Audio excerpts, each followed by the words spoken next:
Programme खास खबर देख रहे दर्शकों का स्वागत। मैं हाँ कमलजीत सिद्धू ते तुसीं देख रहे हो द पंजाब टॉक्स। यूके के संसद मैंबर तनमनजीत ढेसी नूं अमृतसर एयरपोर्ट पर रोकया गया आ। की कारण है? हालांकि ढेसी होरां दा बयान भी इस तो बाद आया। तो दूसरे पासे नेपाल के रस्ते खतरनाक हथियार साडे देश विच दाखिल हुंदे ने जिहड़े कि गैंगस्टरां ते अपराधियां दी पहली पसंद है। इस दे उत्ते विस्तार सहित गल करांगे। पहली खबर वाल आउने आ।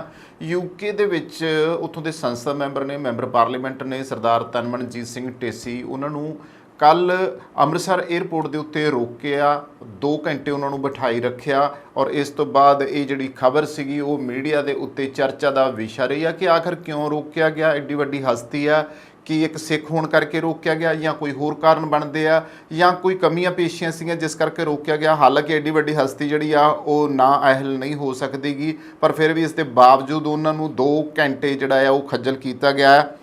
तो पता ही लग्या कि तरमनजीत ढेसी जिहड़े सीगे उन्हां दे उत्ते 1 घंटे तो वध समय तक चली जांच दौरान संसद मैंबर के कुछ दस्तावेज जिहड़े सी गल ये हो रही है कि वो नहीं मिलेगे। तो तनमनजीत सिंह ढेसी बर्मिंघम तो एयर इंडिया की फ्लाइट A118 राही अमृतसर पुजे सन। जदों उन्होंने अमृतसर के श्री गुरु रामदास जी अंतरराष्ट्रीय हवाई अड्डे ते चैकआउट किया तो इमीग्रेशन अधिकारियों ने उन्होंने रोक लिया।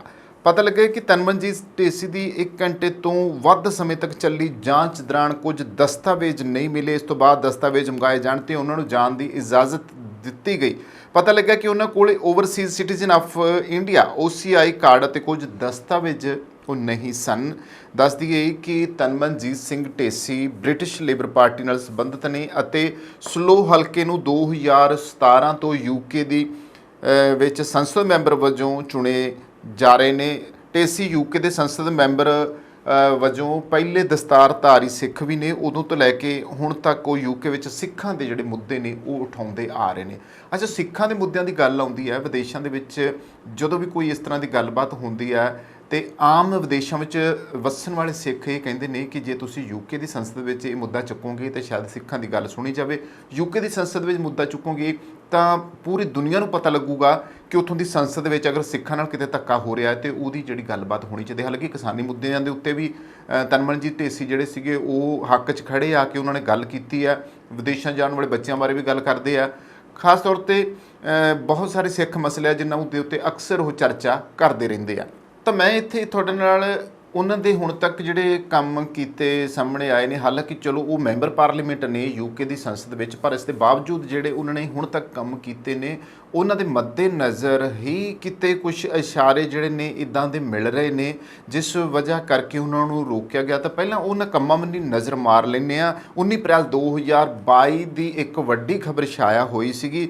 उस मुताबक कि वो पंजाब ते पंजाबियों के लिए उन्होंने जिहड़े काम कीते ने वो की सीगे, मनुखी अधिकारां लई मेरे बोलन तो कुछ लोगों को परेशानी है। ये वो अक्सर कहिंदे सी। ये खबर का टाइटल सीगा कि वो लोग जिहड़े आ जिन्हां ने तनमनजीत ढेसी दे बारे दे विच उन्हां नूं महसूस होया सीगा कि उंगल चक्की है क्योंकि वो उन्हां दे खिलाफ वर्जी कर रहे ने, उन्हां लोगों को परेशानी है और मुद्दे लभ रहे ने कि तनमनजीत ढेसी नूं किस तरीके घेरिया जाए और किस तरीके उन्हां ते जिहड़ा आ कोई ना कोई कमेंट किया जाए क्योंकि वो मनुखी अधिकारां लई बोलण लई जाने जांदे ने। तो उस वेले पंजाब के मुख्यमंत्री भगवंत मान नाल बैठक करके विरोधी धिर दा निशाना बने सन इंग्लैंड के संसद मैंबर तनमनजीत सिंह ढेसी। वो हमेशा जिवें मैं जिक्र किया कि मनुखी अधिकारां दे लई बोलते रहे ने ते अगे भी बोलते रहणगे। हो सकता है कि उन्हां दा इस तरह बोलना कुछ लोगों को पसंद ना आ रहा होवे जिस कारण वो उन्हां खिलाफ जिवें मुद्दा लभदे ने ते लभे ही जा रहे सीगे उदों तो लैके, क्योंकि वो मीटिंग जिहड़ी सीगी मुख्यमंत्री भगवंत मान होरां दे नाल करके गए सी। विशेष गलबात विच उन्होंने कहा सी कि वो पंजाब विच एक छोटे जे टूर ते आए ने। इस दौरान उन्हां दी कोशिश है कि भारत ते इंग्लैंड दरमियान वपार ते खुशहाली वधे। इस दे लई उन्हां मुख्यमंत्री भगवंत मान नाल मुलाकात की। उन्होंने कहा कि पंजाब तो ਬਹੁਤ ਸਾਰੇ ਜਿਹੜੇ ਲੋਕ ਨੇ ਉਹ ਬਾਹਰ ਇੰਗਲੈਂਡ ਦੇ ਵਿੱਚ ਰਹਿੰਦੇ ਨੇ, ਪਰ ਉਹਨਾਂ ਦੀ ਜ਼ਮੀਨ ਜਾਇਦਾਦ ਜਿਹੜੀ ਆ ਉਹ ਅਜੇ ਵੀ ਪੰਜਾਬ ਵਿੱਚ ਹੈ। ਉਹ ਲੋਕ ਅਕਸਰ ਪੰਜਾਬ ਵਿੱਚ ਜ਼ਮੀਨ ਜਾਇਦਾਦ ਤੇ ਕਬਜ਼ਿਆਂ ਦੀਆਂ ਸ਼ਿਕਾਇਤਾਂ ਕਰਦੇ ਨੇ। ਸਥਾਨਕ ਪ੍ਰਸ਼ਾਸਨ ਉਹਨਾਂ ਦੀ ਗੱਲ ਨਹੀਂ ਸੁਣਦਾ ਤੇ ਉਹਨਾਂ ਨੂੰ ਧੱਕੇ ਖਾਣੇ ਪੈਂਦੇ ਨੇ। ਢੇਸੀ ਨੇ ਕਿਹਾ ਕਿ ਉਹਨਾਂ ਇਸ ਮਾਮਲੇ ਵਿੱਚ ਮੁੱਖ ਮੰਤਰੀ ਨੂੰ ਅਪੀਲ ਕੀਤੀ ਕਿ ਅਜਿਹੀ ਨੀਤੀ ਬਣਾਈ ਜਾਵੇ ਜਿਸ ਨਾਲ ਬਾਹਰੋਂ ਆਉਣ ਵਾਲੇ ਲੋਕਾਂ ਨੂੰ ਪ੍ਰਸ਼ਾਸਕੀ ਦਫ਼ਤਰਾਂ ਵਿੱਚ ਆਪਣੇ ਕੰਮ ਕਰਵਾਉਣ ਲਈ ਧੱਕੇ ਨਾ ਖਾਣੇ ਪੈਣ। ਉਹਨਾਂ ਪੰਜਾਬ ਵਿੱਚ ਵਿਦੇਸ਼ੀ ਲੋਕਾਂ ਨੂੰ ਅਟਰੈਕਟ ਕਰਨ ਦੇ ਲਈ ਨੀਤੀਆਂ ਬਣਾਉਣ ਦੀ ਵੀ ਮੰਗ ਜਿਹੜੀ ਸੀਗੀ ਸੀਐਮ ਮਾਨ ਦੇ ਕੋਲੇ ਰੱਖੀ ਸੀਗੀ। ਦੇਖੋ ਨਾ, ਮਨੁੱਖੀ ਅਧਿਕਾਰਾਂ ਨਾਲ ਜੁੜੇ ਹੋਏ ਸਰੋਕਾਰ ਆ ਜਿਨ੍ਹਾਂ ਦੇ ਉੱਤੇ ਉਹ ਗੱਲਬਾਤ ਕਰਦੇ ਆ ਹਨ। ਫਿਰ ਇੱਕ ਜਿਹੜਾ ਵੱਡਾ ਮੁੱਦਾ ਰਿਹਾ ਆ ਕਿਸਾਨੀ ਅੰਦੋਲਨ ਦਾ ਪੰਜਾਬ ਦੇ ਵਿੱਚ, ਕਿਸਾਨਾਂ ਦੇ ਹੱਕ ਵਿੱਚ ਉਹਨਾਂ ਨੇ ਉੱਥੋਂ ਦੀ ਸੰਸਦ ਵਿੱਚ ਵੀ ਇਸ ਦੇ ਬਾਰੇ ਚਰਚਾ ਛੇੜੀ ਸੀਗੀ, ਗੱਲ ਕੀਤੀ ਸੀਗੀ। ਤੇ ਕਿਉਂਕਿ ਬਾਕੀ ਜਿਹੜੇ ਹੋਰ ਉਹਨਾਂ ਨਾਲ ਮੈਂਬਰ ਪਾਰਲੀਮੈਂਟ ਸੀਗੇ ਉਹ ਵੀ ਸਾਰੇ ਜਿਹੜੇ ਪੰਜਾਬ ਨਾਲ ਤਾਲੁਕ ਰੱਖਣ ਵਾਲੇ ਸੀ ਜਾਂ ਫਿਰ ਉੱਥੋਂ ਦੇ ਸੀਗੇ ਜਿਹੜੇ ਮਨੁੱਖੀ ਅਧਿਕਾਰਾਂ ਦੇ ਬਾਰੇ ਸੋਚਣ ਵਾਲੇ ਸੀਗੇ, ਉਹਨਾਂ ਸਾਰਿਆਂ ਨਾਲ ਰਲ ਮਿਲ ਕੇ ਵੀ ਉਹਨਾਂ ਨੇ ਇੱਕ ਦਸਤਖਤ ਕੀਤੇ ਸੀਗੇ ਇੰਗਲੈਂਡ ਦੀ ਪਾਰਲੀਮੈਂਟ ਦੇ ਵਿੱਚ। ਉਸ ਮੁੱਦੇ ਨੂੰ ਚੁੱਕਿਆ ਸੀਗਾ, ਪ੍ਰੋਟੈਸਟ ਕੀਤਾ ਸੀ ਇਸ ਗੱਲ ਦਾ। ਤਾਂ ਕਿਸਾਨ ਅੰਦੋਲਨ ਦੌਰਾਨ ਜਿਹੜੇ ਢੇਸੀ ਦੇ ਕੁਝ ਬਿਆਨਾਂ ਤੇ ਕਾਫੀ ਚਰਚਾ ਵੀ ਚੱਲੀ ਸੀਗੀ। ਇਸ ਤੇ ਉਹਨਾਂ ਕਿਹਾ ਸੀ ਕਿ ਪੰਜਾਬ ਦਾ ਕਿਸਾਨ ਦੇਸ਼ ਲਈ ਅੰਨਦਾਤੇ ਦੀ ਭੂਮਿਕਾ ਨਿਭਾਉਂਦਾ ਰਿਹਾ, ਪਰ ਦੁੱਖ ਹੁੰਦਾ ਹੈ ਕਿ ਅੰਨਦਾਤੇ ਨੂੰ ਵੀ ਅੱਤਵਾਦੀ ਜਾਂ ਦੇਸ਼ ਧਰੋਹੀ ਕਿਹਾ ਜਾਣ ਲੱਗ ਪਿਆ। ਉਦੋਂ ਇਦਾਂ ਹੀ ਹੋਇਆ ਸੀਗਾ ਕਿ ਬੜੇ ਜਣੇ ਉੱਠ ਕੇ ਜਿਨ੍ਹਾਂ ਨੂੰ ਪਤਾ ਹੀ ਕੱਖ ਨਹੀਂ ਸੀਗਾ ਉਹ ਬੋਲਣਾ ਸ਼ੁਰੂ ਕਰਤਾ ਦੇਸ਼ ਧਰੋਹੀ ਆ। ਇੱਥੇ ਤਾਂ ਸਾਡਾ ਬਾਕੀ ਲੋਕਾਂ ਦਾ ਤਾਂ ਕਹਿਣਾ ਸੀਗਾ, ਸਾਡੇ ਇੱਥੇ ਬਹੁਤੇ ਫਿਲਮੀ ਐਕਟਰਾਂ ਦਾ ਵੀ ਇਸ ਗੱਲੋਂ ਬੇੜਾ ਗਰਕ ਰਿਹਾ। ਔਰ ਸਭ ਤੋਂ ਜ਼ਿਆਦਾ ਜਿਹੜੀ ਬਕਵਾਸ ਆ ਉਹ ਕੰਗਣਾ ਰਣੌਤ ਵਰਗੀਆਂ ਜਿਹੜੀਆਂ ਆ ਉਹ ਕਰਦੀਆਂ ਰਹੀਆਂ ਨੇ। ਇਸ ਕਰਕੇ ਮਤਲਬ ਜੋ ਇੱਕ ਅੱਤਵਾਦੀ ਅੰਨਦਾਤੇ ਨੂੰ ਕਹਿਣਾ ਇਹ ਬੜੀ ਹੈਰਾਨੀ ਦੀ ਗੱਲ ਸੀ। ਉਹਨਾਂ ਨੂੰ ਦੇਸ਼ ਧਰੋਹੀ ਤੱਕ ਕਿਹਾ ਗਿਆ ਆ। ਜਿਹੜੇ ਆਪਣੇ ਹੱਕਾਂ ਲਈ ਲੜਦੇ ਆ, ਜਿਹੜੇ ਦੇਸ਼ ਦੇ ਲਈ ਜਿਹੜਾ ਅਨਾਜ ਉਗਾਉਣ ਵਾਲਾ ਆ, ਲੋਕਾਂ ਦੇ ਢਿੱਡ ਭਰਨ ਵਾਲਾ ਹੈ, ਉਸ ਨੂੰ ਦੇਸ਼ ਧਰੋਹੀ ਕਿਹਾ ਗਿਆ। ਤਾਂ ਉਹਨਾਂ ਕਿਹਾ ਕਿ ਜਦੋਂ ਕਿਸਾਨਾਂ ਤੇ ਲਾਠੀਚਾਰਜ ਕੀਤਾ ਗਿਆ ਅਤੇ ਅਥਰੂ ਗੈਸ ਦੇ ਗੋਲੇ ਦਾਗੇ ਗਏ ਤਾਂ ਉਹਨਾਂ ਕਿਸਾਨਾਂ ਦੇ ਪੱਖ 'ਚ ਮਨੁੱਖੀ ਅਧਿਕਾਰਾਂ ਦੇ ਹੱਕ ਵਿੱਚ ਆਵਾਜ਼ ਉਠਾਈ ਸੀ। ਆਪਣੀ ਗੱਲ ਰੱਖਣ ਦਾ ਹੱਕ ਉਹਨਾਂ ਕਿਹਾ ਸੀ ਸਭ ਨੂੰ ਹੈ ਤੇ ਉਹ ਆਪਣੀ ਗੱਲ ਹਮੇਸ਼ਾ ਰੱਖਦੇ ਆਏ ਨੇ। ਢੇਸੀ ਨੇ ਕਿਹਾ ਕਿ ਉਹਨਾਂ ਉਸ ਵੇਲੇ ਪ੍ਰਧਾਨ ਮੰਤਰੀ ਨੂੰ ਵੀ ਚਿੱਠੀ ਲਿਖੀ ਸੀ ਅਤੇ ਇੰਗਲੈਂਡ 'ਚ ਵੀ ਉਸ ਵੇਲੇ ਇੱਕ ਪਟੀਸ਼ਨ ਵੀ ਚਲਾਈ ਗਈ ਸੀ ਜਿਸ ਵਿੱਚ ਲਗਭਗ 1 ਲੱਖ ਲੋਕਾਂ ਤੋਂ ਵੱਧ ਜਿਹੜੇ ਸੀਗੇ ਉਹ ਉਸ ਪਟੀਸ਼ਨ ਦੇ ਉੱਤੇ ਜਿਵੇਂ ਉਹਨਾਂ ਨੇ ਆਪਣੇ ਇੱਥੇ ਦਸਤਖਤ ਮੁਹਿੰਮ ਚਲਾਈ ਸੀ ਉਸ ਤਰੀਕੇ ਨਾਲ ਦਸਤਖਤ ਮੁਹਿੰਮ ਚਲਵਾਈ ਸੀਗੀ। ਔਰ ਇਸ ਪਟੀਸ਼ਨ ਵਿੱਚ ਵੀ ਮਨੁੱਖੀ ਅਧਿਕਾਰਾਂ ਦੇ ਘਾਣ ਦਾ ਜਿਹੜਾ ਮੁੱਦਾ ਆ ਉਹ ਉਹਨਾਂ ਨੇ ਚੁੱਕਿਆ ਸੀਗਾ। ਫਿਰ ਉਹਨਾਂ ਨੇ ਆਮ ਤੌਰ ਤੇ ਜਿਹੜੀ ਗੱਲ ਇੱਥੇ ਅੰਮ੍ਰਿਤਸਰ ਬਾਰੇ ਉਹ ਕਰਦੇ ਰਹੇ ਆ ਕਿ ਅੰਮ੍ਰਿਤਸਰ ਇੰਗਲੈਂਡ ਜਿਹੜੀ ਆ ਉਹ ਸਿੱਧੀ ਉਡਾਨ ਜਿਹੜੀ ਆ ਉਹ ਹੋਣੀ ਚਾਹੀਦੀ ਆ। ਇਸ ਨਾਲ ਜਿਹੜਾ ਆ ਵਪਾਰ ਵਧੇਗਾ ਕਿਉਂਕਿ ਸਿੱਧੀ ਉਡਾਨ ਨਾ ਹੋਣ ਕਾਰਨ ਕਈ ਵਾਰ ਉੱਥੋਂ ਆਉਣ ਵਾਲੇ ਜਿਹੜੇ ਭਾਰਤੀ ਆ ਉਹ ਪਰੇਸ਼ਾਨੀਆਂ 'ਚ ਘਿਰ ਜਾਂਦੇ ਆ, ਜਿਸ ਕਾਰਨ ਉਹ ਲੋਕ ਭਾਰਤ ਆਉਣ ਤੋਂ ਝਿਜਕਦੇ ਨੇ। ਇਸ ਦਾ ਸਿੱਧਾ ਅਸਰ ਭਾਰਤ ਨੂੰ ਮਿਲਣ ਵਾਲੇ ਵਪਾਰ ਦੇ ਉੱਤੇ ਪੈਂਦਾ ਆ। ਉਹਨਾਂ ਕਿਹਾ ਕਿ ਸ਼੍ਰੀ ਦਰਬਾਰ ਸਾਹਿਬ ਇੱਕ ਅਨਮੋਲ ਸਥਾਨ ਹੈ, ਇੱਥੇ ਰੋਜ਼ਾਨਾ ਹਜ਼ਾਰਾਂ ਲੋਕ ਨਤਮਸਤਕ ਹੁੰਦੇ ਨੇ। ਉਹਨਾਂ ਨੇ ਕਿਹਾ ਕਿ ਜੇ ਲੰਡਨ ਤੋਂ ਅੰਮ੍ਰਿਤਸਰ ਦੇ ਲਈ ਸਿੱਧੀ ਉਡਾਨ ਚਲਾਈ ਜਾਵੇ ਤਾਂ Amritsar gateway of north India ਬਣ ਸਕਦਾ ਆ। ਹੁਣ ਤੱਕ ਲੋਕਾਂ ਨੂੰ ਵਾਇਆ ਦਿੱਲੀ ਜਾਂ ਕਈ ਹੋਰ ਦੇਸ਼ਾਂ ਤੋਂ ਹੋ ਕੇ ਆਉਣਾ ਪੈਂਦਾ ਹੈ, ਜਿਸ ਕਾਰਨ ਉਹਨਾਂ ਨੂੰ ਪਰੇਸ਼ਾਨੀ ਹੁੰਦੀ ਹੈ। ਸਿੱਧੀ ਉਡਾਨ ਨਾਲ ਭਾਰਤ ਤੋਂ ਇੰਗਲੈਂਡ ਦਰਮਿਆਨ ਵਪਾਰ ਤੇ ਬਿਹਤਰ ਅਸਰ ਪਵੇਗਾ। ਬਹੁਤ ਸੋਹਣਾ ਉਹਨਾਂ ਨੇ ਇਹ ਮੁੱਦਾ ਚੁੱਕਿਆ ਸੀਗਾ ਕਿਉਂਕਿ ਹੁੰਦਾ ਹੀ ਇਹ ਹੈ ਕਿ ਜਦੋਂ ਅੰਮ੍ਰਿਤਸਰ ਤੋਂ ਇੰਟਰਨੈਸ਼ਨਲ ਏਅਰਲਾਈਨਸ ਕੋਈ ਨਹੀਂ ਜਾ ਰਹੀ ਸੀਗੀ ਤੇ ਸਾਨੂੰ ਦਿੱਲੀ ਜਾਣਾ ਪੈਂਦਾ। ਪਰ ਹੁਣ ਤੱਕ ਅਸੀਂ ਦੇਖਦੇ ਆਏ ਹਾਂ ਕਿ ਜਿੰਨੇ ਵੀ ਹੁਣ ਤੱਕ ਹਵਾਈ ਜਹਾਜ਼ ਸਰਵਿਸਿਜ਼ ਆ ਪੂਰੇ ਵਰਲਡ ਵਾਈਡ ਉਹਨਾਂ ਸਾਰਿਆਂ ਨੂੰ ਦਿੱਲੀ ਹੀ ਆਉਣਾ ਪੈਂਦਾ ਤੇ ਸਾਨੂੰ ਵੀ ਜਾਣ ਲਈ ਦਿੱਲੀ ਹੀ ਸਿੱਧਾ ਜਾਣਾ ਪੈਂਦਾ।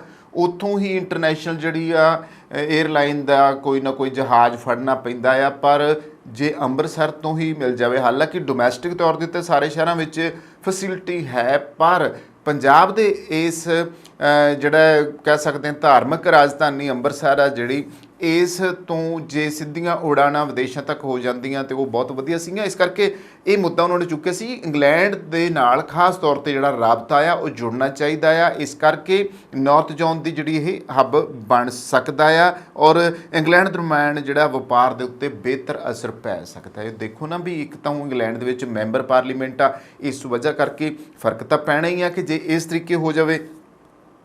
ਤਾਂ ਦੂਸਰੀ ਗੱਲ ਉਹਨਾਂ ਨੇ ਜਿਹੜੇ ਵਿਦਿਆਰਥੀ ਵਿਦੇਸ਼ਾਂ ਵਿੱਚ ਜਾਂਦੇ ਨੇ ਉਹਨਾਂ ਨੂੰ ਵੀ ਕਈ ਵਾਰੀ ਉਹਨਾਂ ਨੇ ਨਸੀਹਤਾਂ ਦਿੱਤੀਆਂ ਨੇ ਤੇ ਉਹ ਕਹਿੰਦੇ ਨੇ ਕਿ ਪੰਜਾਬ 'ਚ ਸਿੱਖਿਆ ਦਾ ਪੱਧਰ ਜਿਹੜਾ ਆ ਉਹ ਹੋਰ ਉੱਚਾ ਚੁੱਕਿਆ ਜਾਣਾ ਚਾਹੀਦਾ। ਪਰ ਜਿਹੜੇ ਲੋਕ ਇੰਗਲੈਂਡ ਆ ਕੇ ਪੜ੍ਹਨ ਵੀ ਚਾਹੁੰਦੇ ਨੇ ਉਹ ਗਲਤ ਲੋਕਾਂ ਦੇ ਝਾਂਸੇ ਵਿੱਚ ਨਾ ਆਉਣ। ਉਹਨਾਂ ਵਿਦਿਆਰਥੀਆਂ ਨੂੰ ਅਪੀਲ ਕੀਤੀ ਸੀ ਕਿ ਉਹ ਇੰਗਲੈਂਡ ਆਉਣ ਤੋਂ ਪਹਿਲਾਂ ਆਪਣੇ ਕਾਗਜ਼ਾਤ ਪੂਰੇ ਰੱਖਣ ਤਾਂ ਜੋ ਉਹਨਾਂ ਨੂੰ ਕਿਸੇ ਤਰ੍ਹਾਂ ਦੀ ਕੋਈ ਦਿੱਕਤ ਦਾ ਸਾਹਮਣਾ ਨਾ ਕਰਨਾ ਪਵੇ। ਅਕਸਰ ਕਾਗਜ਼ ਪੂਰੇ ਨਾ ਹੋਣ ਕਾਰਨ ਕਈ ਵਿਦਿਆਰਥੀਆਂ ਨੂੰ ਇੱਧਰ ਉੱਧਰ ਭਟਕਣਾ ਪੈਂਦਾ। ਇਸ ਤੋਂ ਇਲਾਵਾ ਉਹ ਪੰਜਾਬ ਦੇ ਕਿਸਾਨਾਂ ਦੇ ਬਾਰੇ ਉਹਨਾਂ ਨੇ ਅਪੀਲ ਵੀ ਕੀਤੀ ਸੀ ਕਿ ਉਹ ਚੰਗੀ ਕਿਸਮਾਂ ਦੀਆਂ ਫਸਲਾਂ ਜਿਹੜੀਆਂ ਉਹ ਬੀਜਣ ਤਾਂ ਜੋ ਵਿਦੇਸ਼ੀ ਬਾਜ਼ਾਰਾਂ ਵਿੱਚ ਉਹਨਾਂ ਦੀ ਫਸਲਾਂ ਦੀ ਚੰਗੀ ਜਿਹੜੀ ਕੀਮਤ ਹੈ ਉਹ ਮਿਲ ਸਕੇ। ਕਿਸਾਨਾਂ ਨੂੰ ਤਾਂ ਇੱਥੇ ਨਹੀਂ ਪੁੱਛਿਆ ਜਾਂਦਾ ਗਾ।